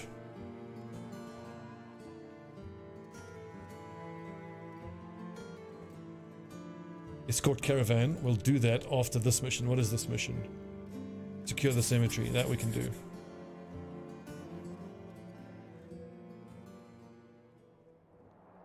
So what could this be? This could be skeletons, it could be grave robbers, or it could be zombies. So I think in that case then I want to make sure that these lads have the option of going to axes. 4 spear for a morning star. A sword in a pinch, I suppose. Do okay, maybe.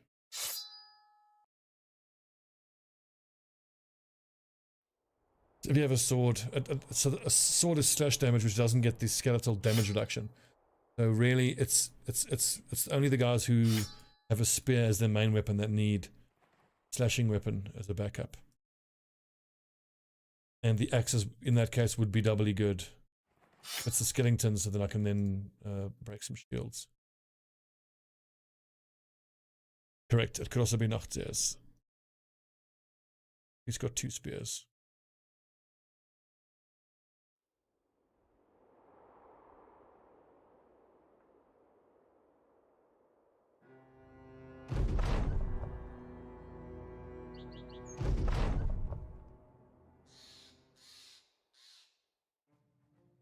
Interesting. Bunch of thugs. Please come towards us. This is gonna... Oh god, this is gonna be... Okay, good. They are coming towards us. Thank goodness. I'm gonna say, this would be a miserable fight. Now, because some of my lads can rotate now, I can actually run my back line into their line just to motivate these guys to come forward. It's Balduin. He got rotation. He does. So Balduin, Malte... Only Baldwin and Malta have rotation. Okay, so let's not put more than 2 of the backline guys on the front line.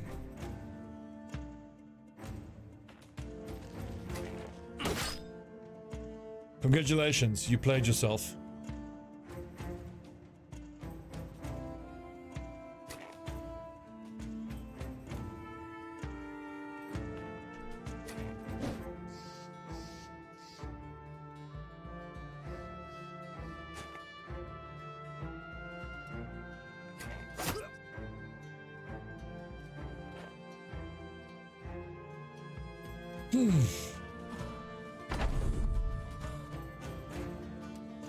So 72, I think we have a chance of killing either of them, but that's the better chance.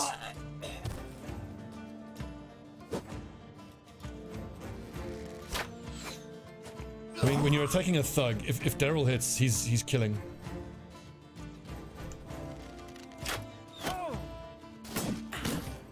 And similarly, if we can kill a marksman with a tier 2 crossbow, then hopefully Jordas can start one-tapping these guys.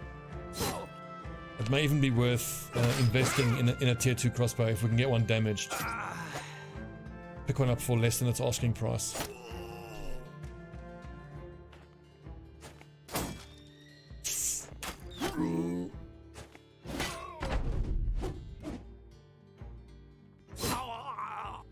You hope they announce more DLC. Like, kind of hope if they do DLC, it must just be a full-on copying of the Legends mod, because like, as much as I love the developers, the last 2 DLCs have been terrible. To play, like, they've been, you know, nice and atmospheric and they fit perfectly, but like, all the enemies from the northern expansion are just a nightmare to fight.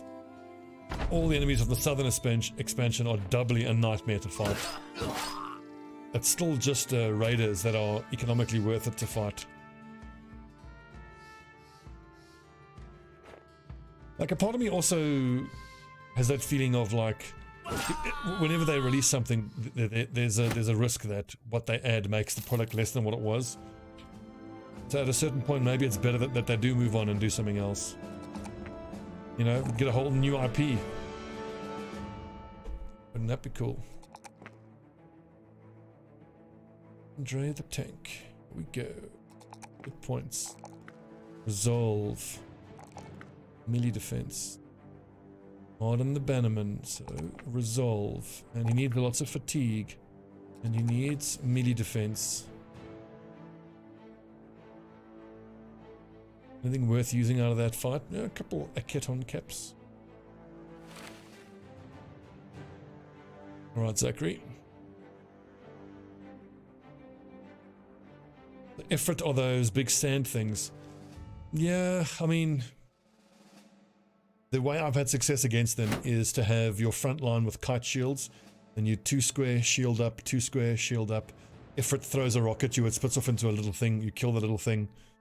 It's just, you know, unfortunately by the nature of the game, a lot of the fights just feel super grindy and not fun. But they kind of have to be grindy and not fun, or I mean, you have to play them grindy and not fun if you don't want to, you know, expose your lads to risk. And over a long enough period of time, if you're playing the game, especially Iron Man, it's all about minimizing risk. And minimizing risk and being methodical doesn't exactly lend itself to the most exciting play. Nothing wrong with kiting. The old kite and fight. We can do 2 days to the south by road for 580. This actually pays less, and it's an escort on 2 days to the south. The only thing is the escort will pay for our food. Nice, now they're paying well. Now we should offload.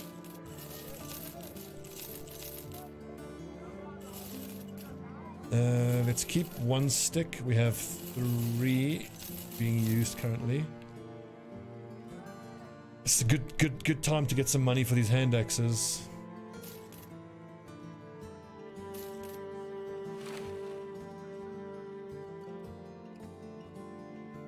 Pick up a hunting bow now. Do it. Do it.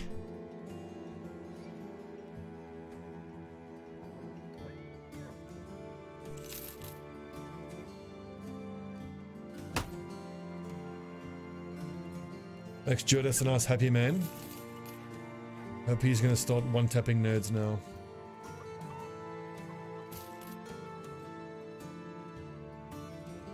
Do I need the short sword? I do not. Pitchfork we can sell. And actually the armor we can sell as well. I am going to keep us at 8 lads until we're like level 5 across the board pretty much. Spears, 1, 2, 3, 4, 5, 6 spears. How close are we to being able to hire? Not yet.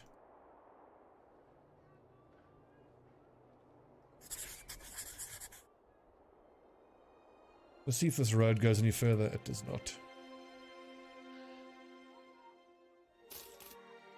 We are going to be replacing goons, but you don't replace goons until you're like flush with cash, and it takes an incredibly long time and an enormous amount of money to replace goons because it's just a numbers game. It's just the sheer weight of numbers of people you have to hire and fire to find someone that it's worth replacing a goon with. You got to find someone who's going to replace the goon, then you got to level them up, keep that lad alive. It's ugh.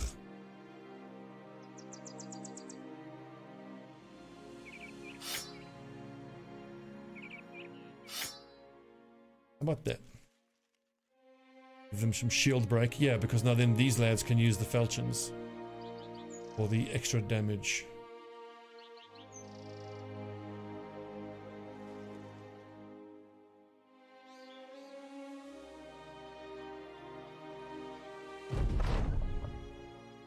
One little downside on this map is we don't have a nice coastal cities to get fishing nets reasonably reliably. Would have been amazing. But I'll move forward here and let Daryl stab there. I think I do.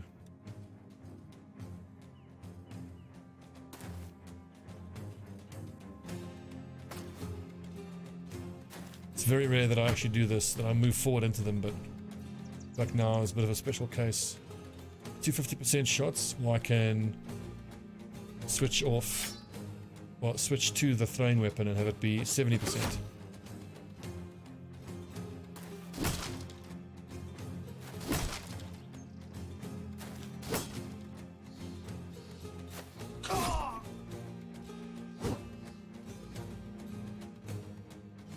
Put Zanvan here, he's going to be in contact with that lad. That raider has a, what's it called again? The tier 2 sword. That's a great arming sword. That is a great weapon. You son of a bitch.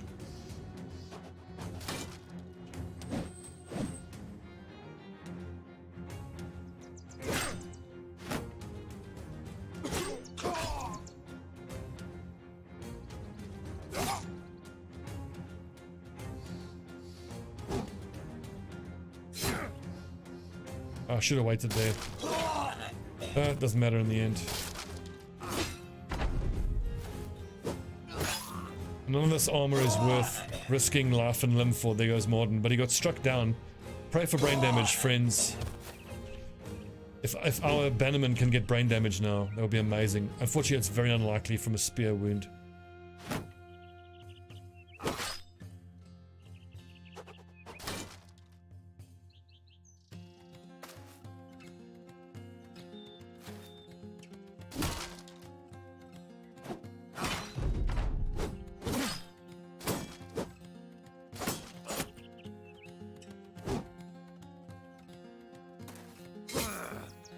Sincerely hope we're not going to be in the market for a Marden the third.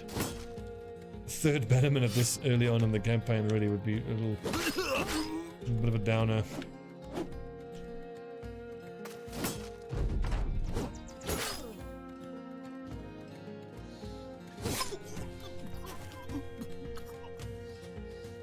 The gear, yes, absolutely. That is pretty much the whole reason why you fight raiders in the early game. Get their better gear. The long shot. 42%, that's a pretty damn good chance to hit, actually.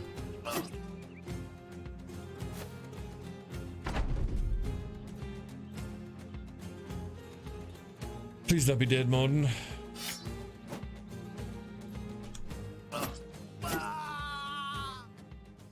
Oh, damn, weakened heart. Well, we don't have to replace him immediately, but as and when we keep looking for more lads, we find a better one. Gonna have to replace him.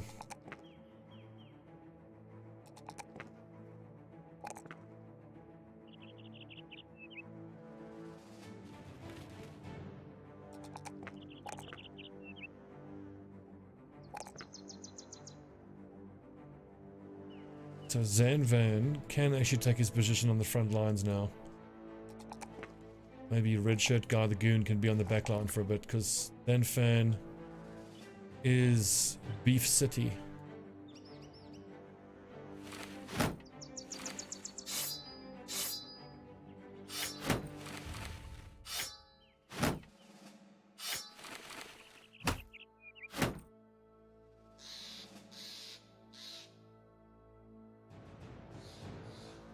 Righto. Ooh, an arming sword. That's very nice. 59 accuracy, 62. I think I will keep you lads on the boar spears, perhaps boar spears across the board, just for that reliable damage.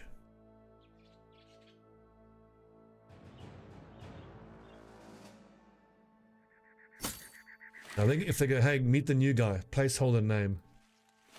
You know, the life insurance like in this company.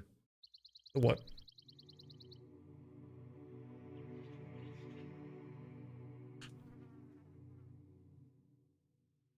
Tools. As ever, we need tools.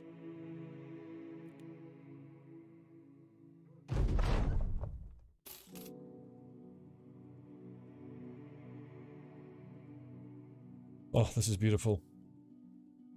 Oh, wrong button. I meant to say give me more time to think. I wanted to do that after I did this. Curses. That's a good bit of money we missed out on there.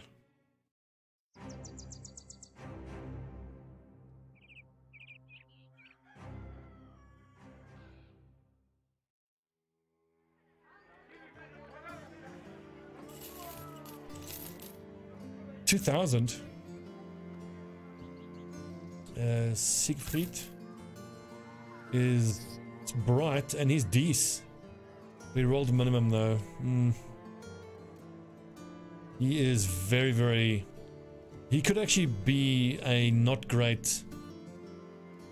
I don't know about assassin. I think he might be a great sword user. He's rolled max on defense. Take a look here.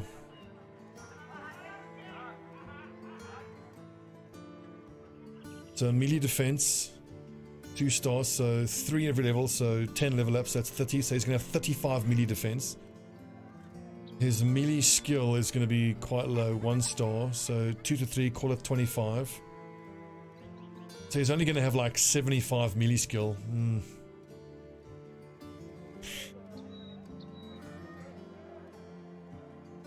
It could be another tank.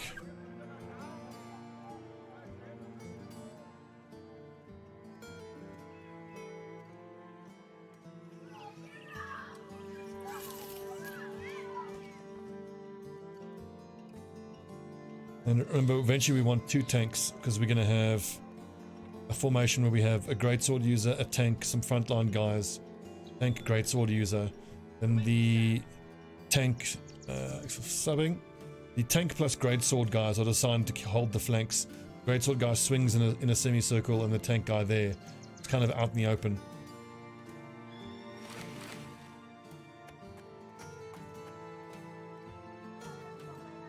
Red shirt guy.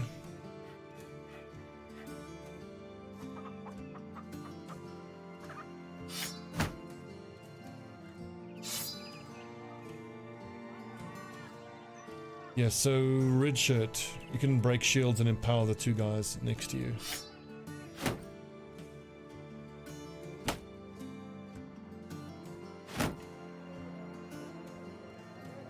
It's a fatigue like on you guys on the 83 fatigue is nice. Right, Baldwin.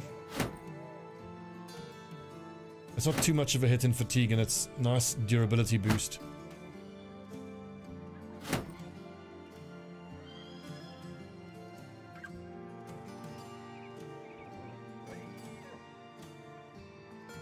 $270. I hate to pay so much, but I kind of feel like I have to.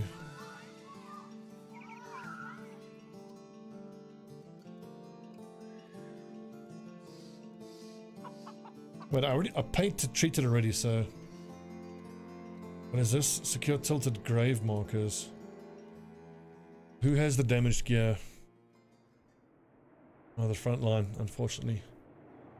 5. The Dovecall campaign, I got to a point where I thought that they didn't have what we needed to do the late game. I just thought that they just weren't good enough, frankly.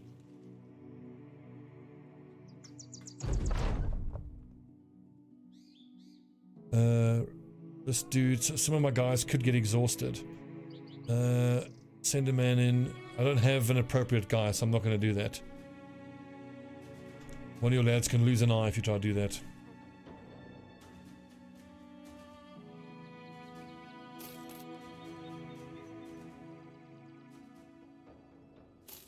God, I hate having to pay that much. So what's the spear count at? 1, 2, 6, 7, 8, 9, 10. That's enough for all of us to use spears. Especially if we hire one more lad. Cravens we don't hire. Vagabonds can have nice fatigue. Oh, that's good. He's rolled very nicely there. Decently there, and he's brave. That's an assassin actually, that's awesome. Okay, we're up to 10 lads. Let's keep it there now for a bit.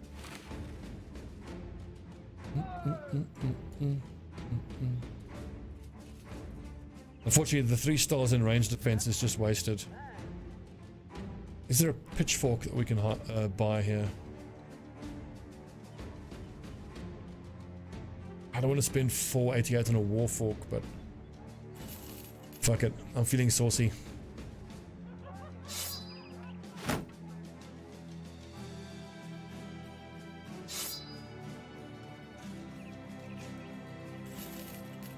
Just as a reminder, the reason I keep all these spears in stock is so that we can fight the spiders.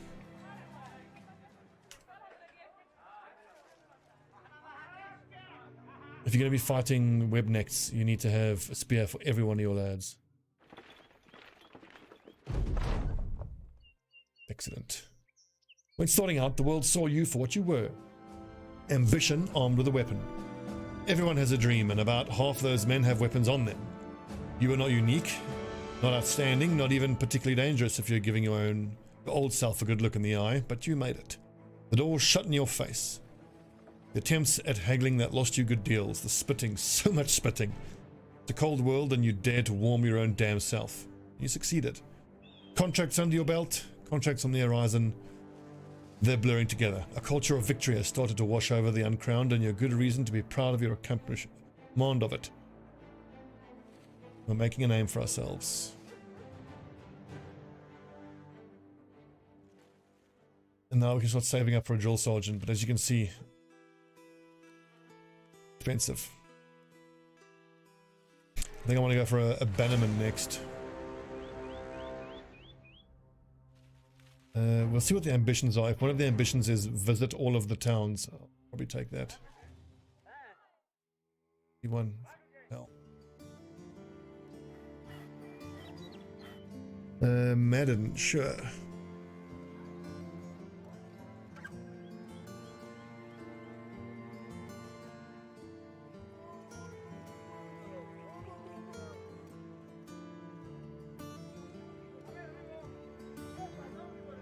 Wow, they're paying really good prices. 126, look at that, but I have nothing to sell, unfortunately.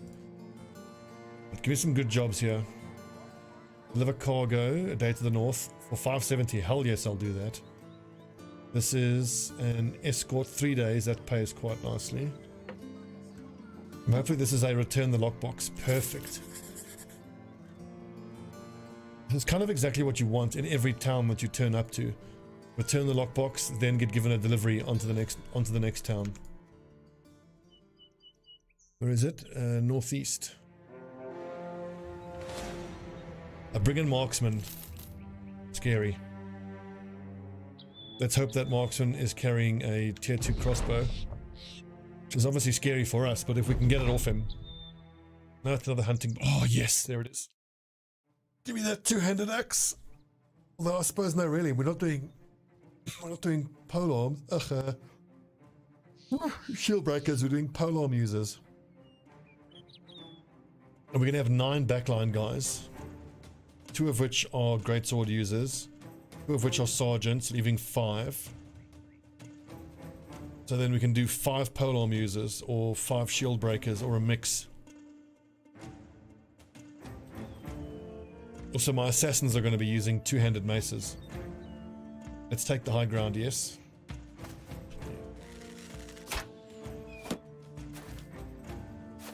Hate that shit.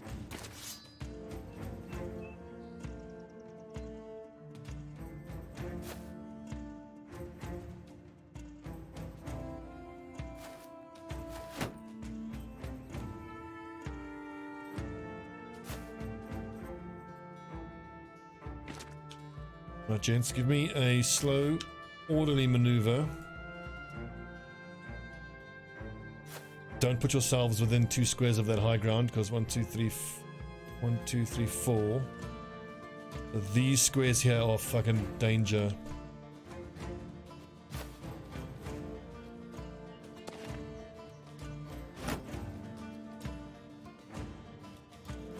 Shit, I have to protect Martin though.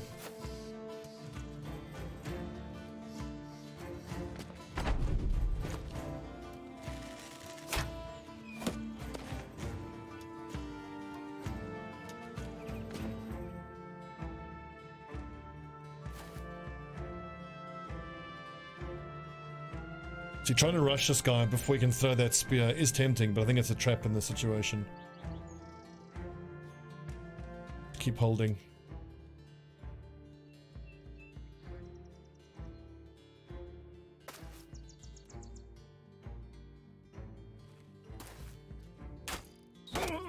Oh, clutch, Judas. What was that hit? 34%. Nailed it. Someone here is going to lose a shield to this.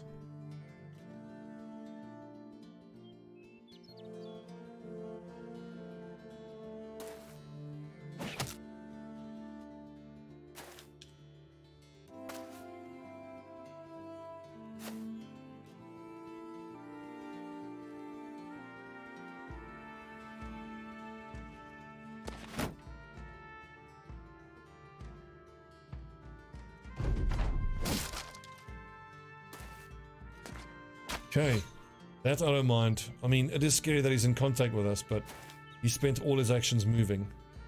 Now this Warbrand can get an attack off on the next turn, which also puts me in range of that raider, but now I can... Like, I don't want to approach the high ground, but if it means I can put Baldwin into contact with that raider. He's just going to get rotated out though is the problem. Shit, so Malte might need to get rotated out.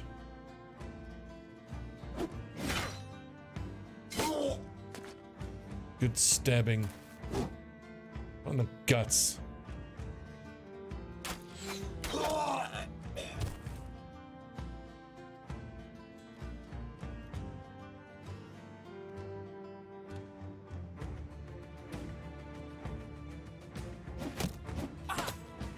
Oh.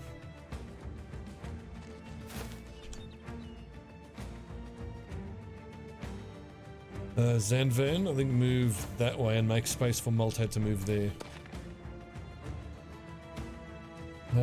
I'm not at all happy with this setup. Scary.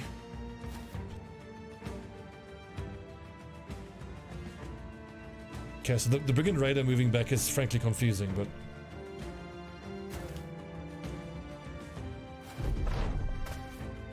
Okay. The nice thing is now is that if Jodas, and he's confident, if Jodas can just hit one more shot there, it ought to kill the marksman.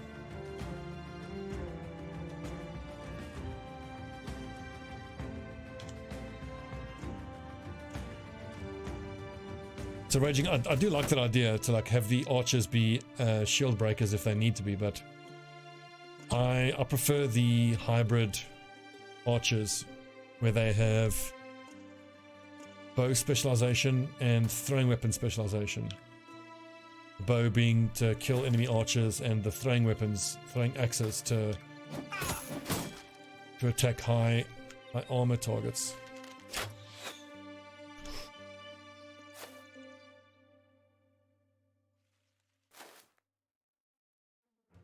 Which is how I would normally do it, but I think I'm going to give that a try. I think instead of going throwing weapon and bow, I might just keep them a pure archer. They're going to have bags and belts. Although carrying a Dane axe is going to slow them down, but... Oh, I'm going to give it a try, Raging. We'll see how it plays out. Everybody on the front line, shields up until this archer goes down. We'll take a few more 30% shots, okay, but now this raider coming forward changes things.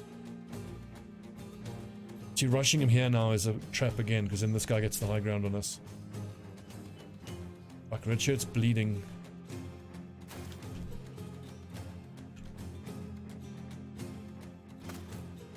Okay, excellent. Coming to us. And exposing the archer.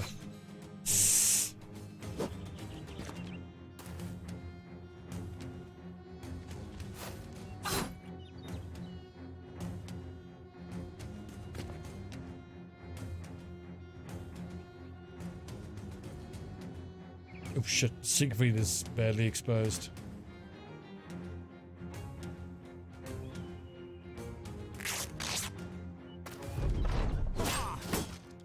Oof, that Warbrand. Danvan's in big trouble. That X shot hits.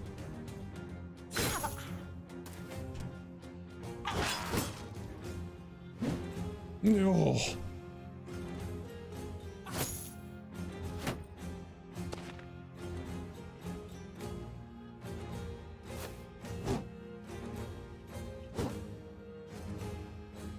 Fuck. Red shirt guy, just run like a maniac screaming at the marksman.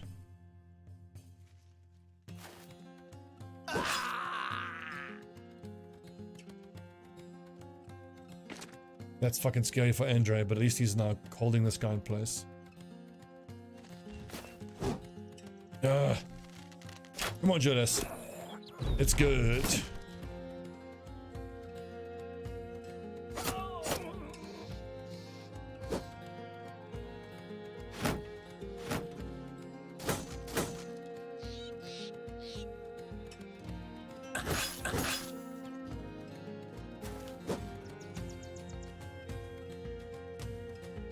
Nice, we got the warbow. think red shirt should be safe there. I don't think you can't attack vertically like that across an obstruction, I don't think.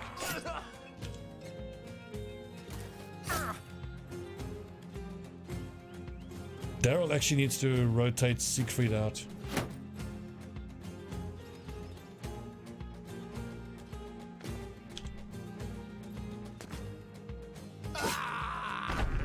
So one of the frontline lads needs to treat that neck wound. Let's dagger this lad down. I'll take his armor.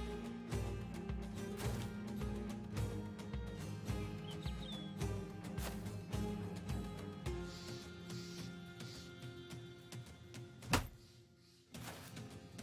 was hoping if he would break there.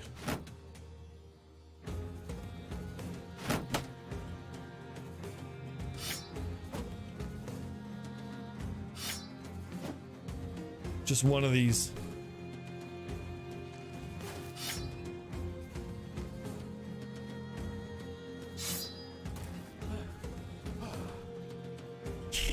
Can I? 70 hit points. He can survive an attack if it hits.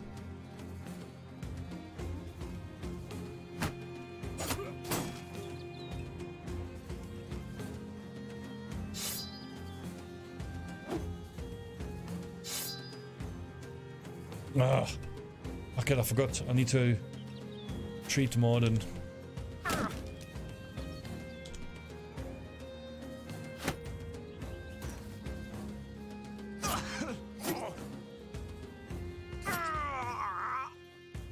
And it didn't give us the axe. This game is a bastard with how inconsistent it is in giving you weapons. Up hopeless. Doing okay. I need this guy's morale to break so that I can treat this wound.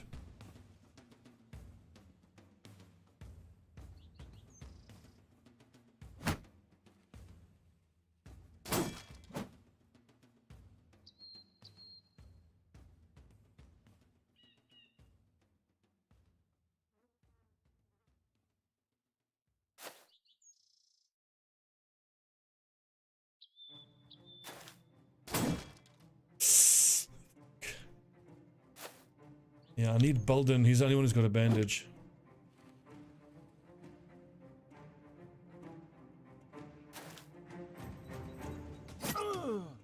Okay, good. Now on the next turn I should be able to... Yup. Modern goes there. Now we just wait.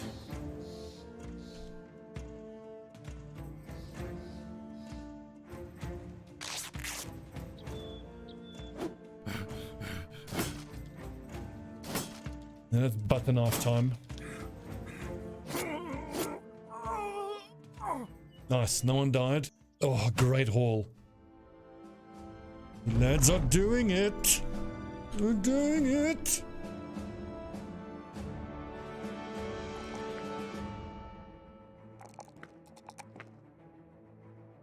Who's our best guy, actually? Put some goons on the front line. Tank, goon.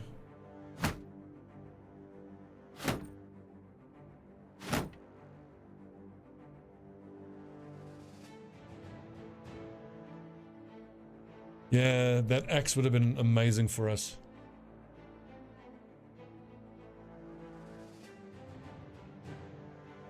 Well, this current iteration of Marden is a banner goon. Just because we're going to replace him as soon as we can. So we're not going to build him for long-term viability and or durability. We've got the other hunting bow, which is wonderful news. So when we find our second archer, he'll have that ready to go for him.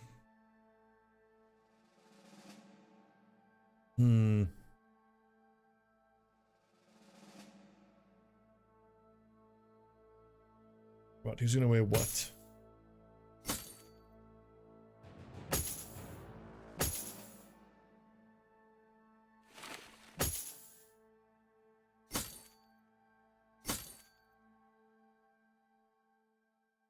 Start keeping our banner goon, yeah. In the middle of the formation now.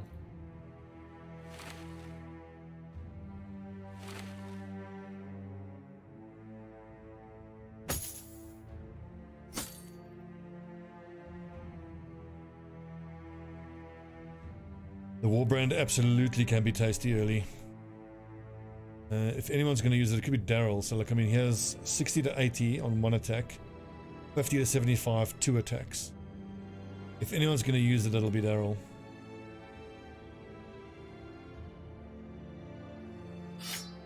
In fact, that is scary though, giving him that. You just use him very, very carefully. 54 accuracy, 45, 49.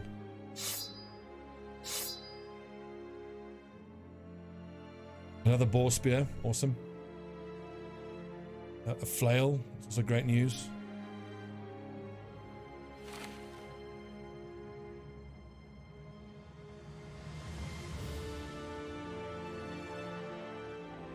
The nice if we can do a delivery mission after this. Oh, good lord, those prices. 30 highway robbery.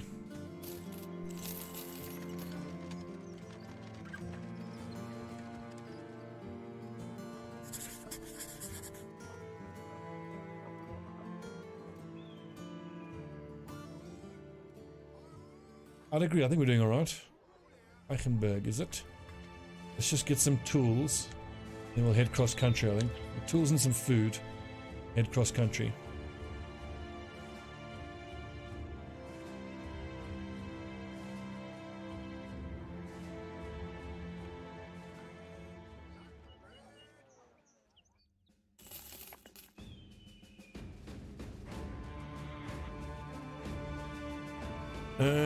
Like I would say that I would use my crossbows, but I've got the 2 hunting bows now that I need for my 2 hunters.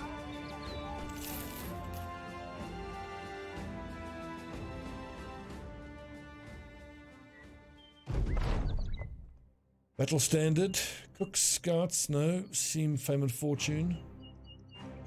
16 men, no. Let's get the battle standard, thank you. Battle standard and then the Sergeant's Sash.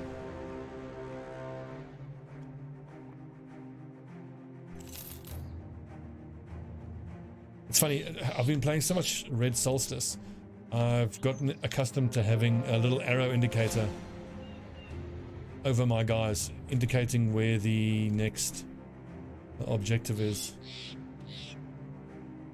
I'm kind of expecting like an arrow to move towards your next objective.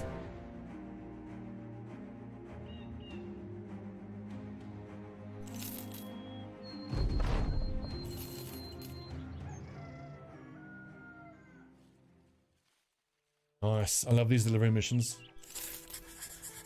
It's essentially free money.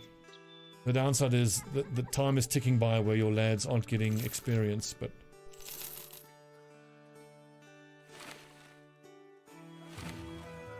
money equals good.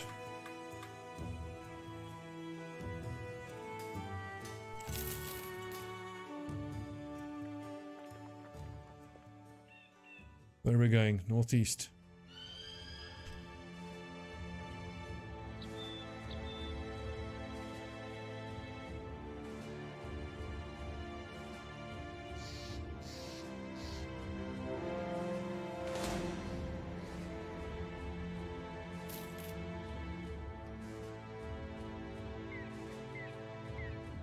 So once we have paid for this battle standard, and then once we've paid for the sergeant of the tracks, then we can start saving up for money to keep, you know, just some capital for buying and trading. Nice, just a few raiders. That's like perfect. 6 of them is a little scary, but I want to be fighting just raiders with like no marksmen in there.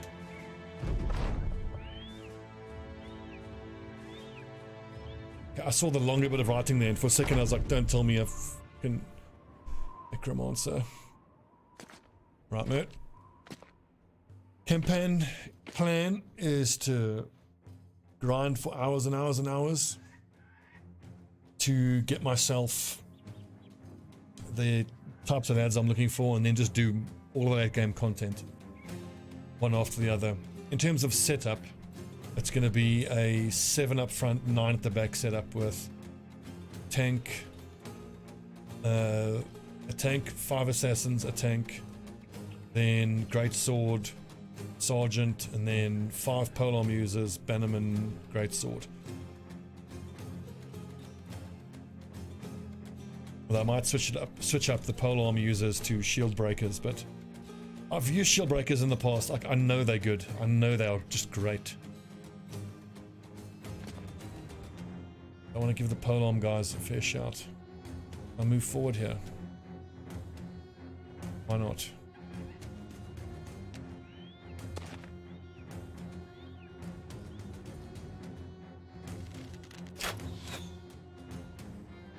None since the Southern DLC, no.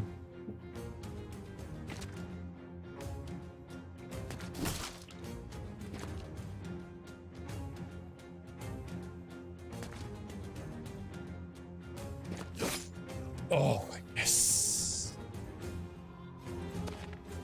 What I need, even though it's so scary, is I need these guys, raiders. I need the raiders to be fighting with polearms.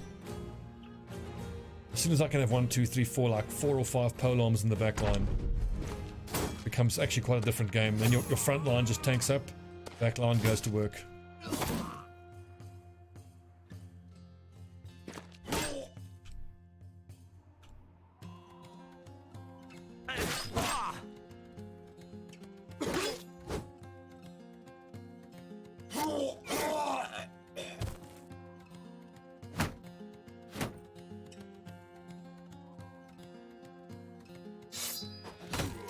Should pick up quick hands pretty soon on Judas.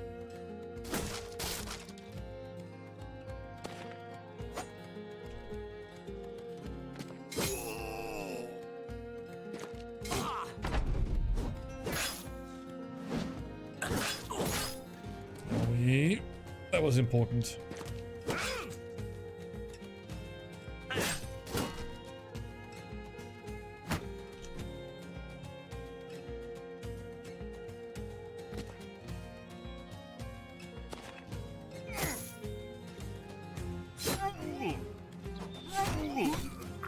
Nice.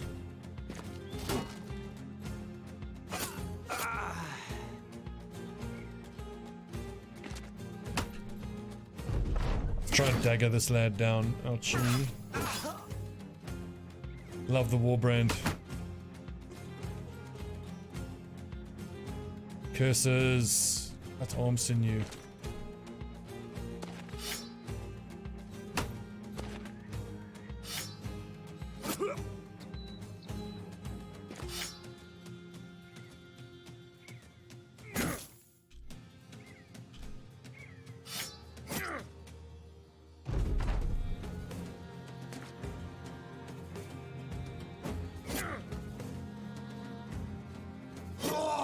There you go. No one died, although the cut arm sinew really sucks. Another boar spear though, I'm very happy with that. Nice helmets. The old, what do I call it? The decaffeination. When you decaffeinate an enemy, it's very satisfying indeed.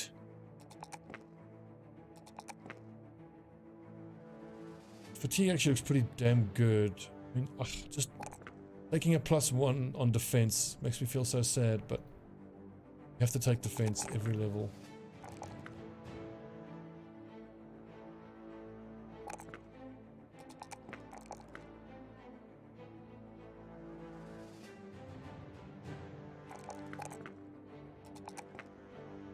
(29) resolve. Oh, but he's got brave. Awesome. I love this trickle down effect of the armor slowly getting better and better for everybody.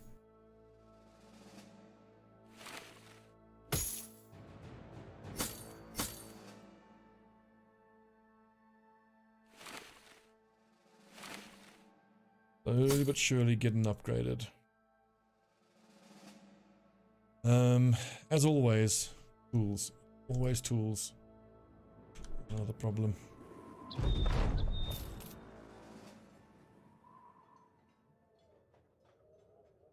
$75.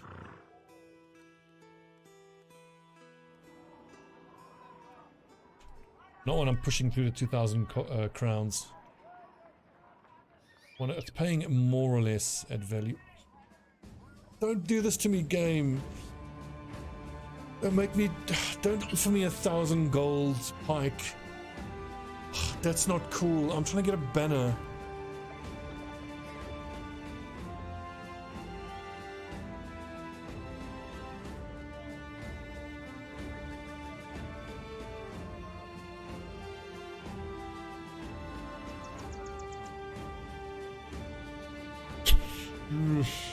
Must resist.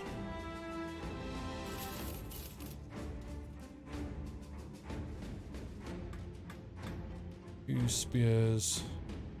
I think actually you lads can maybe start going to swords.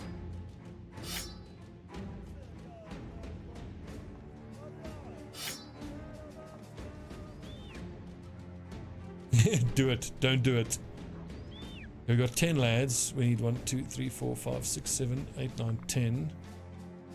What can we sell? Yeah, we can sell the hammer.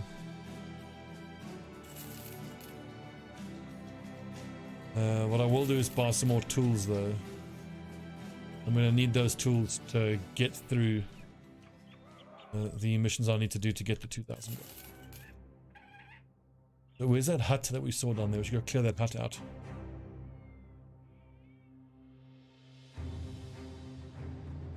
Escort 2 days to the south. Hell yes, I'll do that. Indeed, the banner is a pike, but finding a pike for 1,000 gold is super rare.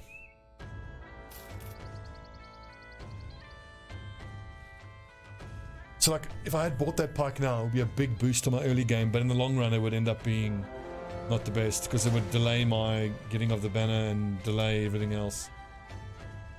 Righto. See, ask and you shall receive. Need a pike? Get a pike.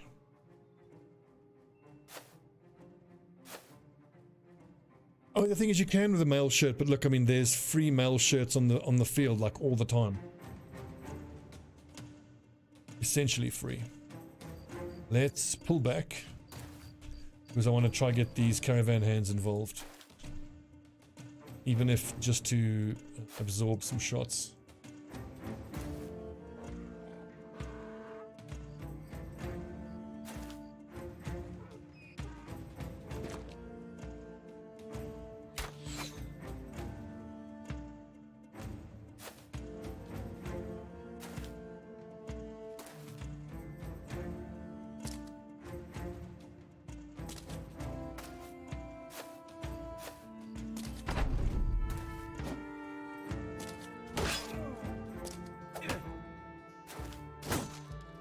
You guys just wait until we're strong enough to start attacking military convoys and trading caravans of that northern house.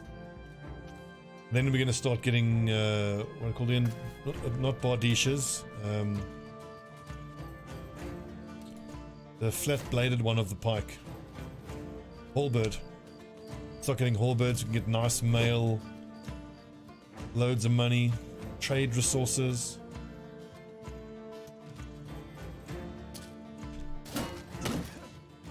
This dude needs to get taken down ASAP.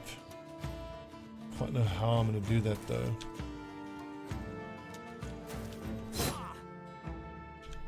Bullhook. Yes, thank you. That's what I was thinking of.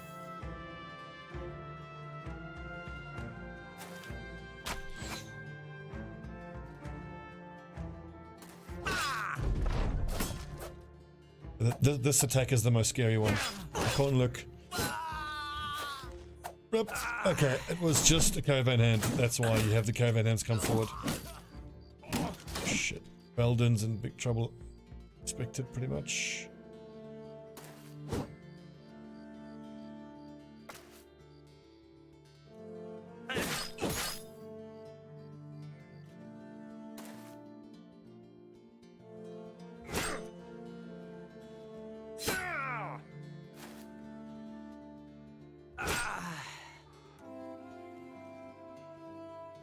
Right, Richard, I think you're going to get rotated out if Belden survives, which is not guarantee at all.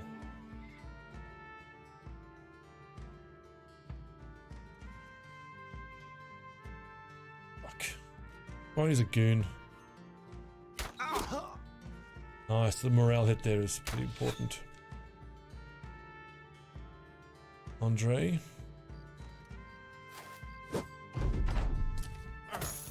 Okay, sweet.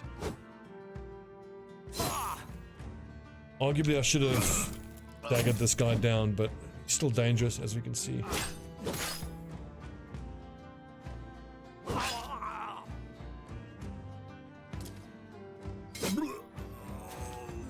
Like once a turn. Dead.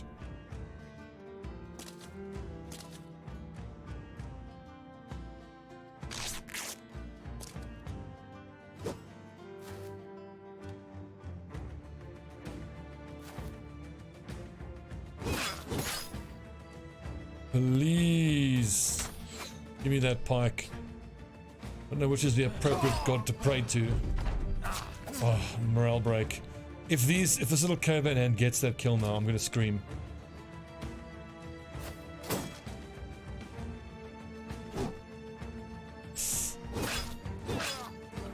Yes.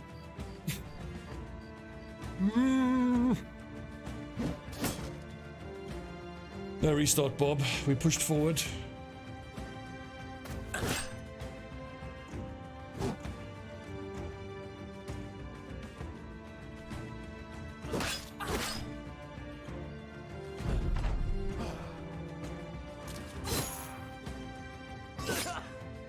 Potato. My pleasure, my friend. Welcome, everyone. Hallelujah. And there was much rejoicing. Every pike we get is like it's difficult to over exaggerate how important these pikes are in the early game. Solid, reliable damage.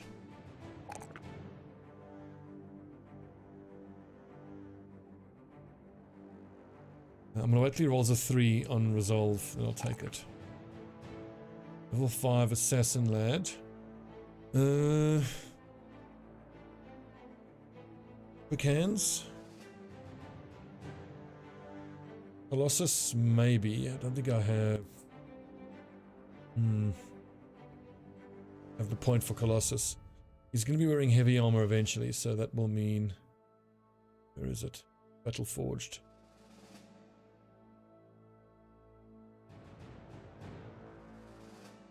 Offensively, it's really just quick hands and dagger mastery.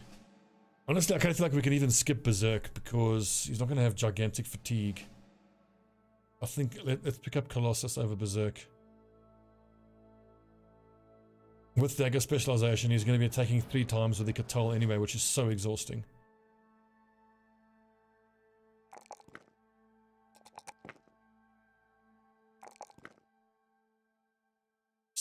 The more and more guys we have rotation, the better for us as well. Helps to keep goons healthy and alive. 62 melee skill. So at 6 we are going to take what? Nothing there. At 7 we obviously take nimble. So I need recover before I start using flail mastery, and 62 aim is still not great. I like fast adaptation on the goons. But then again, a goon does well with Colossus as well because he gets nimble. So. Should we just go recover for the all-round utility of it, because everyone needs recover. 70 hit points, I'm fine with that. That takes care of his resolve. Don't have to touch resolve again. Now he's got bow mastery. But look, only 57 at level 5. This is unfortunately the reality of playing Peasant Militia.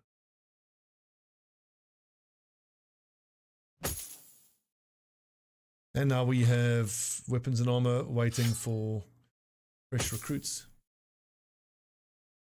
I mean, Daryl did do well with this war brand, but it is risky. I prefer him on the pike until we get something a bit better, a bit higher level. It would be such a shame to lose him.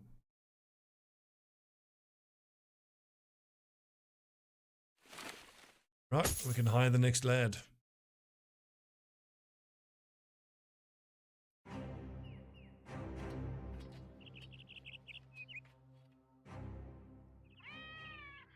prices are even here.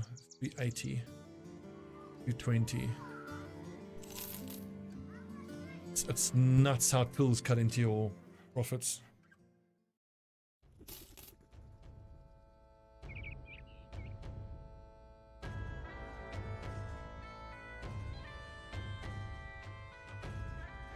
Look at the time. I'm going to stop soon.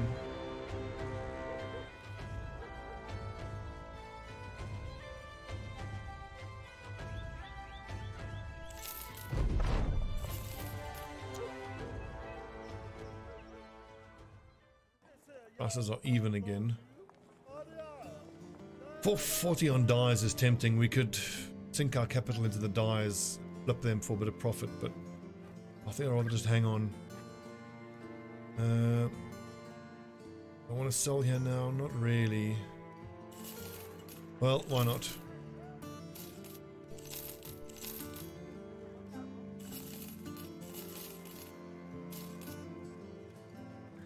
Two, 3, 4, 5, 6, 7, 8, 9, 10. We're close.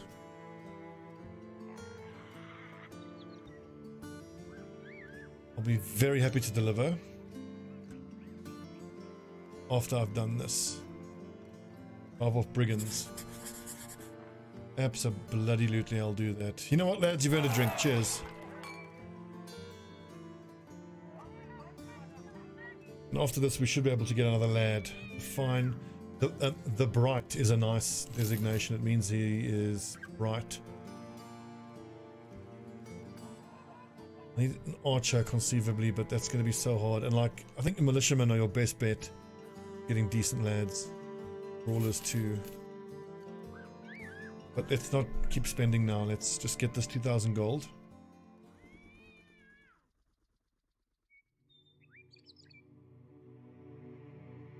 Nighttime fight? Let's fight during the day. This could be nomads. Yuck. Actually, I want to fight at night then. Yeah, I think the brawlers get +5 melee skill and they get +5 melee defense. Okay, this is a yikes actually.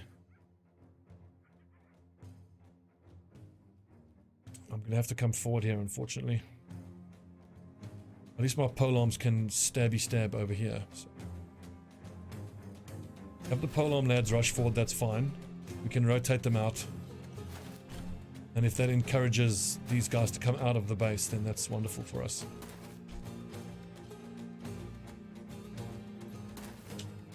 Yes, he does, Airbounder. Which is why I was going to wait till the morning, but then I realized, oh no, wait, I've got the wolf helm.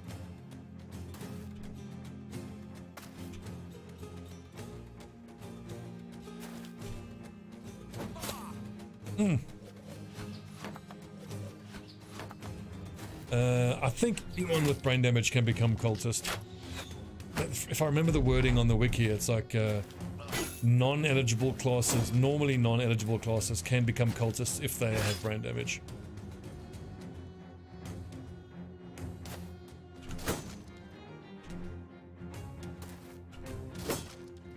Come on.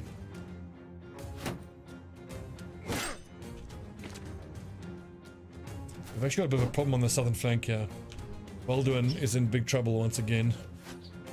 But this is a big fight. I wouldn't be surprised if we take losses here. I am scared of this pike, but I just want to try to blast through this guy so that I can get into melee attacks on that lad. In fact, I might just start throwing weapons there.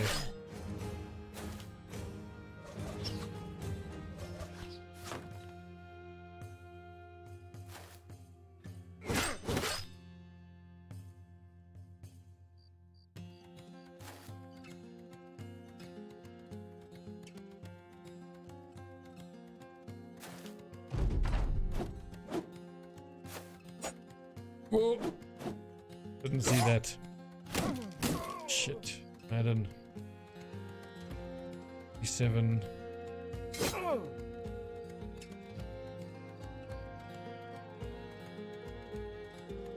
Madden got rotation yet. Where is he? He wouldn't be able to rotate though because he's dead. He's only level 2. Shit. Well, one more hit and I should kill that lad.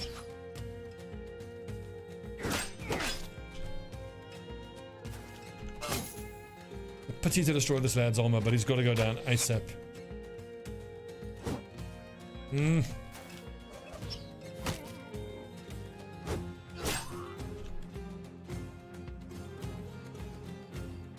Then Van, you need to save Madden.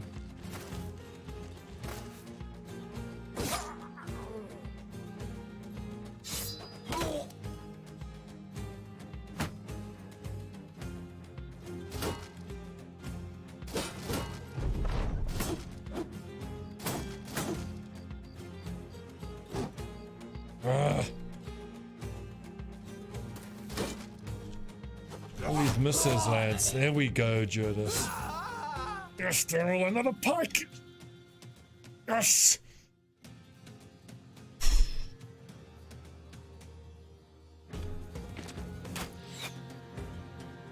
That's 3 pikes, and then we're going to get the banner. So that's 4 pikes on the back line. It's now getting to the point where I can just fully tank on the front line and have my pikes take care of most of the fights.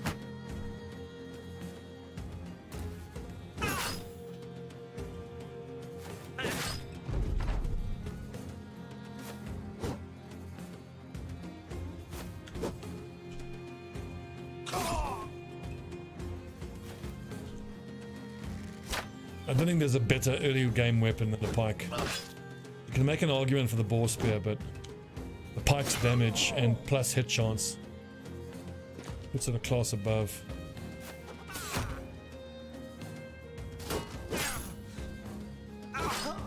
Shout out to throwing axes as well, doing work.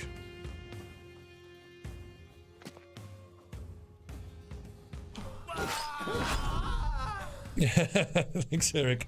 I think there might be some issues with shipping, I think, with the pike. You have to just ship it in little sections.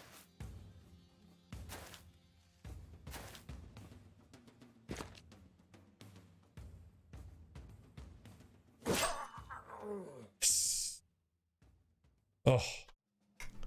Nice. And the 10 tools, nice as well.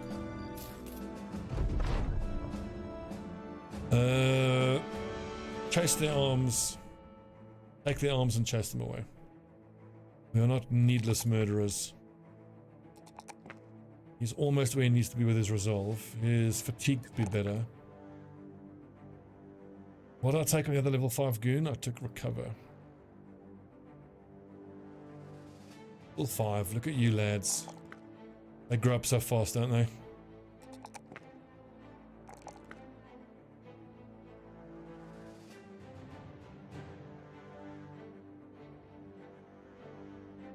Another boar spear, also awesome.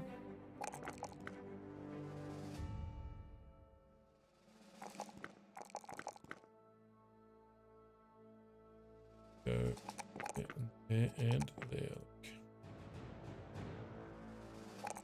3 and 3, that's nice. Resolve on these lads. Low. And defense at level 3, that's encouraging here for Madden. It's going to be hard to hit, but it doesn't have the best hit points.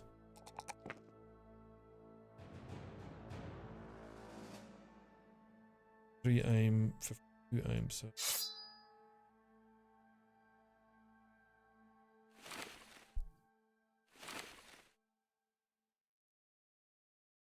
$75.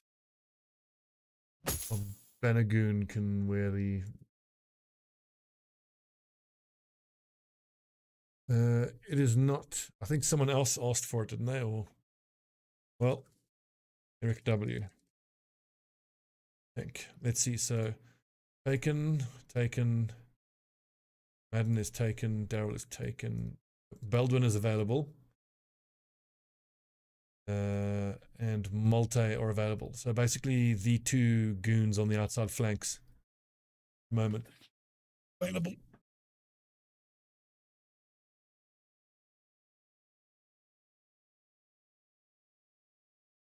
Great, we can actually look to hire Goon Corp is going to be hiring. And some javelins, awesome.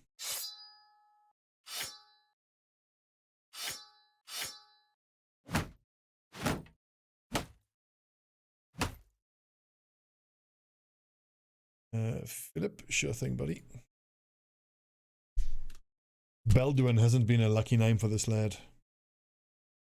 Although as soon as you name a goon, then they get murdered instantly. How it works.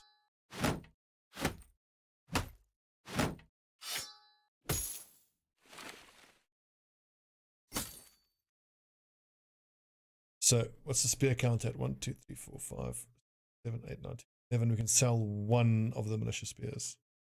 And there was much rejoicing. Yay! Thanks for the sub.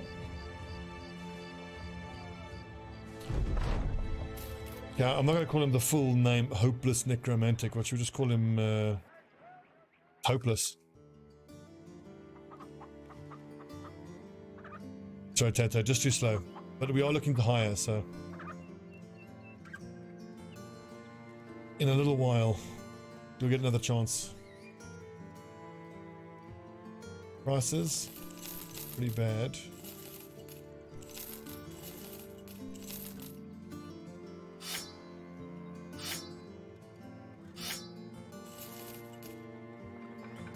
That's tempting.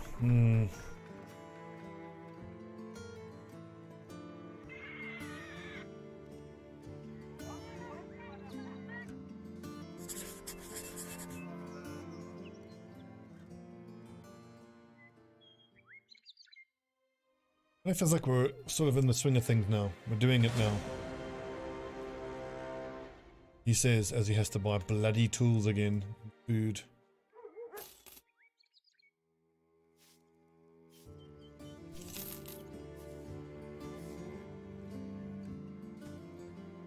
Now, as soon as we get paid, we're going to be below the 2,000. Ugh, rough.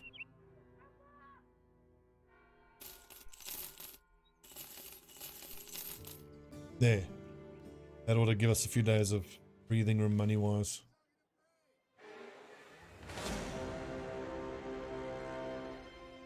I do not want to fight nomads. I hate that the nomads don't stay in the desert. Fuck off, nomads. You all are the worst.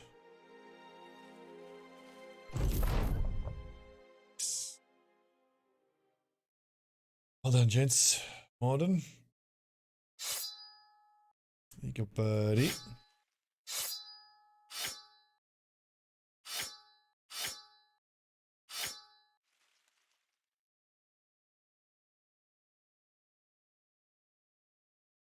Oh yeah, aesthetically, it's that classic line. When I'm in command, every mission is a suicide mission. Depp Brannigan. Okay, this I've never tried before. Our fattest man, Jurdis Varnus, will race for our enjoyment. I have to try that. Oh no. Feeling rather courageous, you nominate the fattest man in the company to handle the race. Jurdis steps forward with an eyebrow raised, asking if you're sure about taking him as your horse racing champion. You hold your hand on his shoulder and say he's the fattest fark you ever seen being a sellsword, but that you believe in him. You also believe the horse is a haggard draft animal that's on its last legs, but you keep that part to yourself. The man and horse are put next to each other. An apple tree stands in the distance, and the first to it is the winner. With the rules laid out, the race is started. It's not an especially close one. Jurdis falls behind almost instantly and plunges down the track with his face beet red and huffing breath, and the men nearly die laughing at the sight. The fat sellsword and dire horse meet back up at the apple tree, and they share the fruits of their labors. You pay the horse's owner what he is owed and smiles as he counts the coin. Lose some pounds, would you?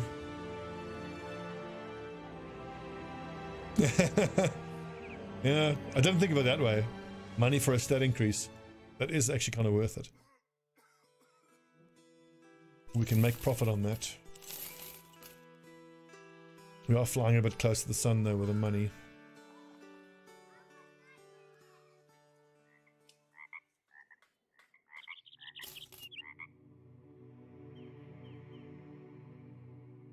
This pays well. Few marksmen and some raiders. Nighttime fight.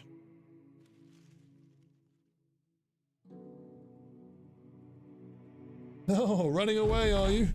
Men! Charge! I haven't been able to play that for a while.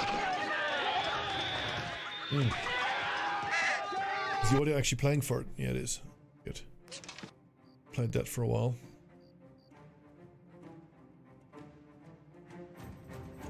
And hopefully another long axe. They pretty much will come towards us because of the night disadvantage. But I think we have enough pikes to just blast through them now.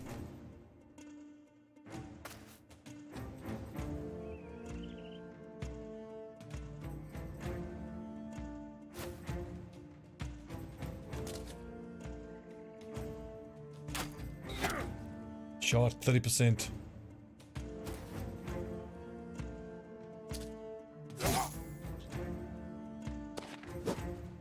With the amount of pikes we have, I'm seriously considering just giving woodcutters access to all of my front line and having them exclusively break shields.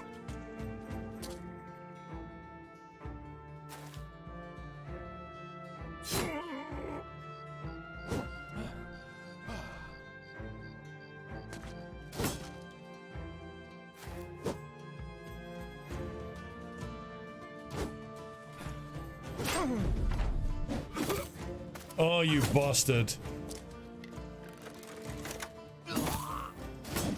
Just a random throwing weapon. Oh, lads.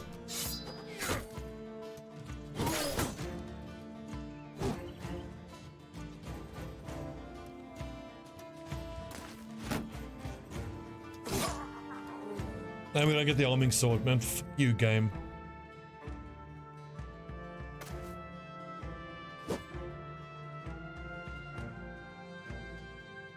Red shirt, run away bravely.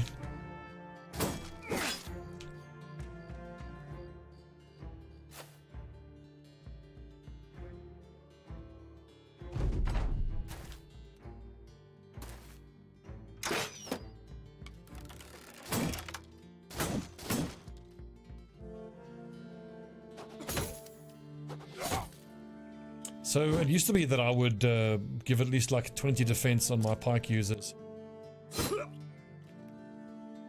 But the main thing that was killing my pike guys... Oh wait, what the fuck am I doing? Oh my god. I'm talking and not concentrating. The main thing that would kill my pike users is getting caught in melee by the big bads. And so while getting like a stray arrow or a stray bolt to the face is still, you know, a risk, and it does happen. I have to hope that eventually in the super late game I'm going to have my two archers who are going to be able to pick off the enemy archers and enemy crossbowmen. And my polearm users need to be in heavy armor anyway.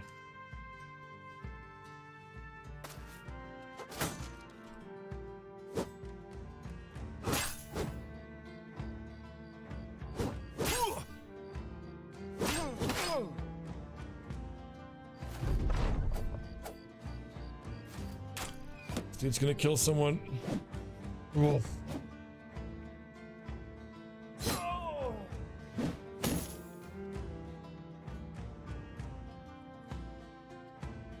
$45, $45. I already feel the need for the axes to break shields now. I think maybe the all polearms is the way to go much later on when the lads are higher stats.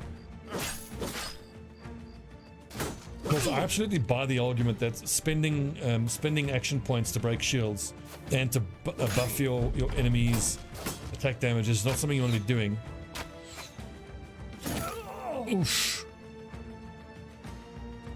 The cut neck vein means he bleeds out unless I can stabilize him, and no one who acts before him can stabilize him, so rip Eric W.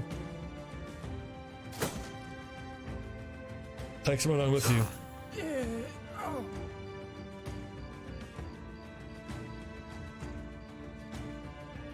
Fuck's sakes, that's 2 fatalities this fight. Well, it's all worth it, we got the long axe.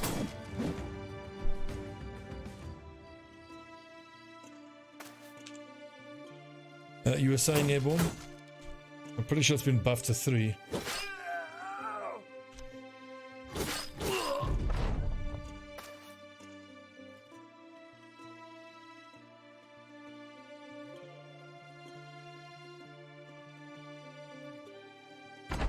Yeah, bleeding out. Madden and Eric W. Damn. Well, we didn't lose either of the pikes and we got the long axe, so...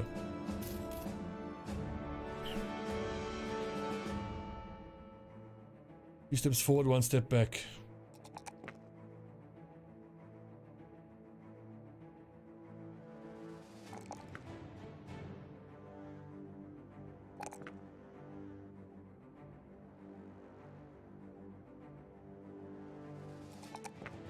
Red shirt, the Banagoon. Oh no, I smell cat poop in the room. God, I guess I have to go find the cat poop now. A time-honored game every cat owner has played. Like,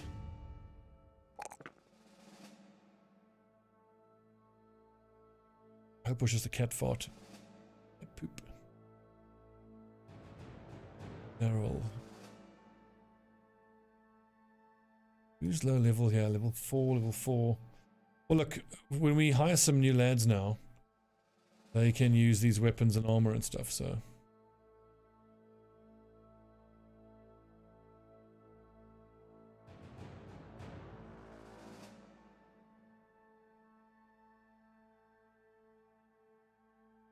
Who has the lowest aim here?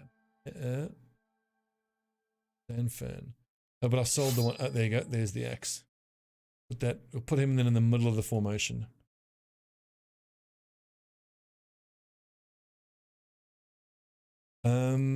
Ralston, I think I might. What we could do is, like, instead of going flail goon, we could go axe goon on the front line. I've tried it before where instead of taking flail spec, you take axe mastery and fast adaptation, so that they're either breaking a shield or just attacking. And, you know, if they miss, they're going to then hit with the next one, hopefully, with fast adaptation. And if there's any one-handed weapon where I might justify a headhunter, it would be the axe. Because the extra damage on a shot to the head, but not reliable enough.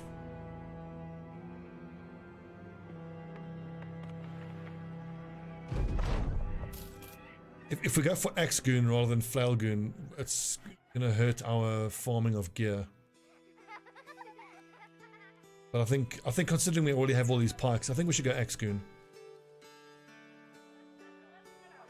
I'm done web necks. I want a big spider fight now after losing so many guys. Yeah, the All Axe company was a very long time ago. And it was effective. I very much enjoyed it. But it had its limitations. And you destroy a lot of armor. Name a sergeant. Thank you. Wait, haven't we already named a sergeant? No, that's why I didn't take it at that level. So when Martin hits 5, we can name him sergeant.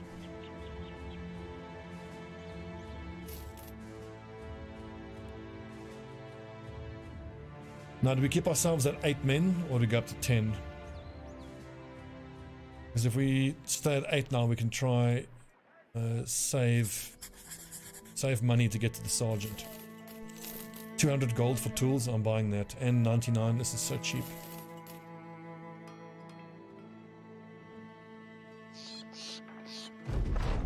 Find, let's see, sell sword. Northwest, around the region of Durham. I don't mind doing this. I needed some time to heal the lads up. Right, it's 10 o'clock, I need to stop.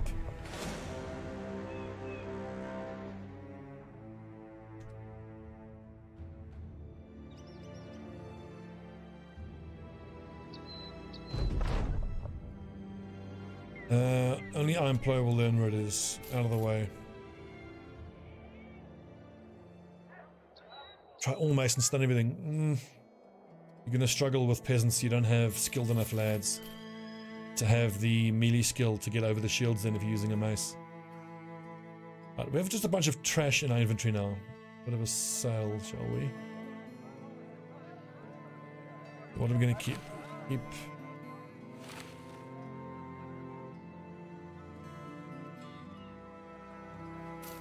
We need 2 round shields.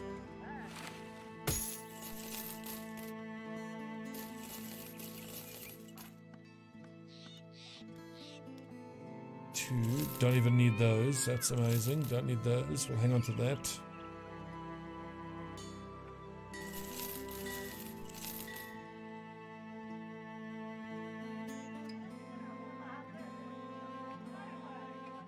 So I'm not going to look to be hiring especially, but we will keep taking a look, and if there's any particularly tempting backgrounds or descriptions.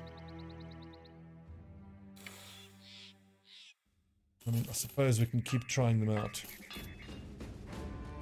Ooh, 95, 55. Oh, but he's clumsy.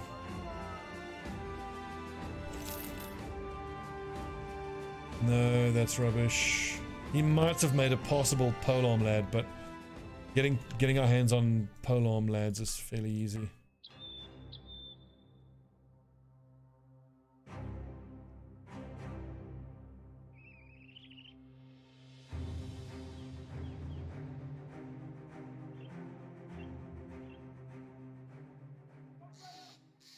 Bunch of farmers. Nope. Nope. 54 plus 2, but 2 stars, but he's craven. He rolled too low there. Okay, I need to stop it here now. Last good 3-hour-long stream. Thank you all for joining me tonight. It's great to have 78 viewers. That's like 5 times more than we get with XCOM. So another stream tomorrow night, same time. I'll try to do another 3 hours. And then on Sunday night again. Honestly, I want to start playing Dota on Monday nights, because every Tuesday I take part in an in-house league. And I want to practice a bit. So I shall see you all tomorrow night. Thanks for watching. And yeah, see you guys tomorrow. What do we call this company again? I forgot. The Uncrowned or something. Up the lads, and rip the guys who didn't survive the first session. Eric W, Madden, Manfred, Torkel, Marden, Raging Fury, Edgenol, Wilhelm, Golden King, and Otto. Make sure to save. The Uncrowned. Let's Dora.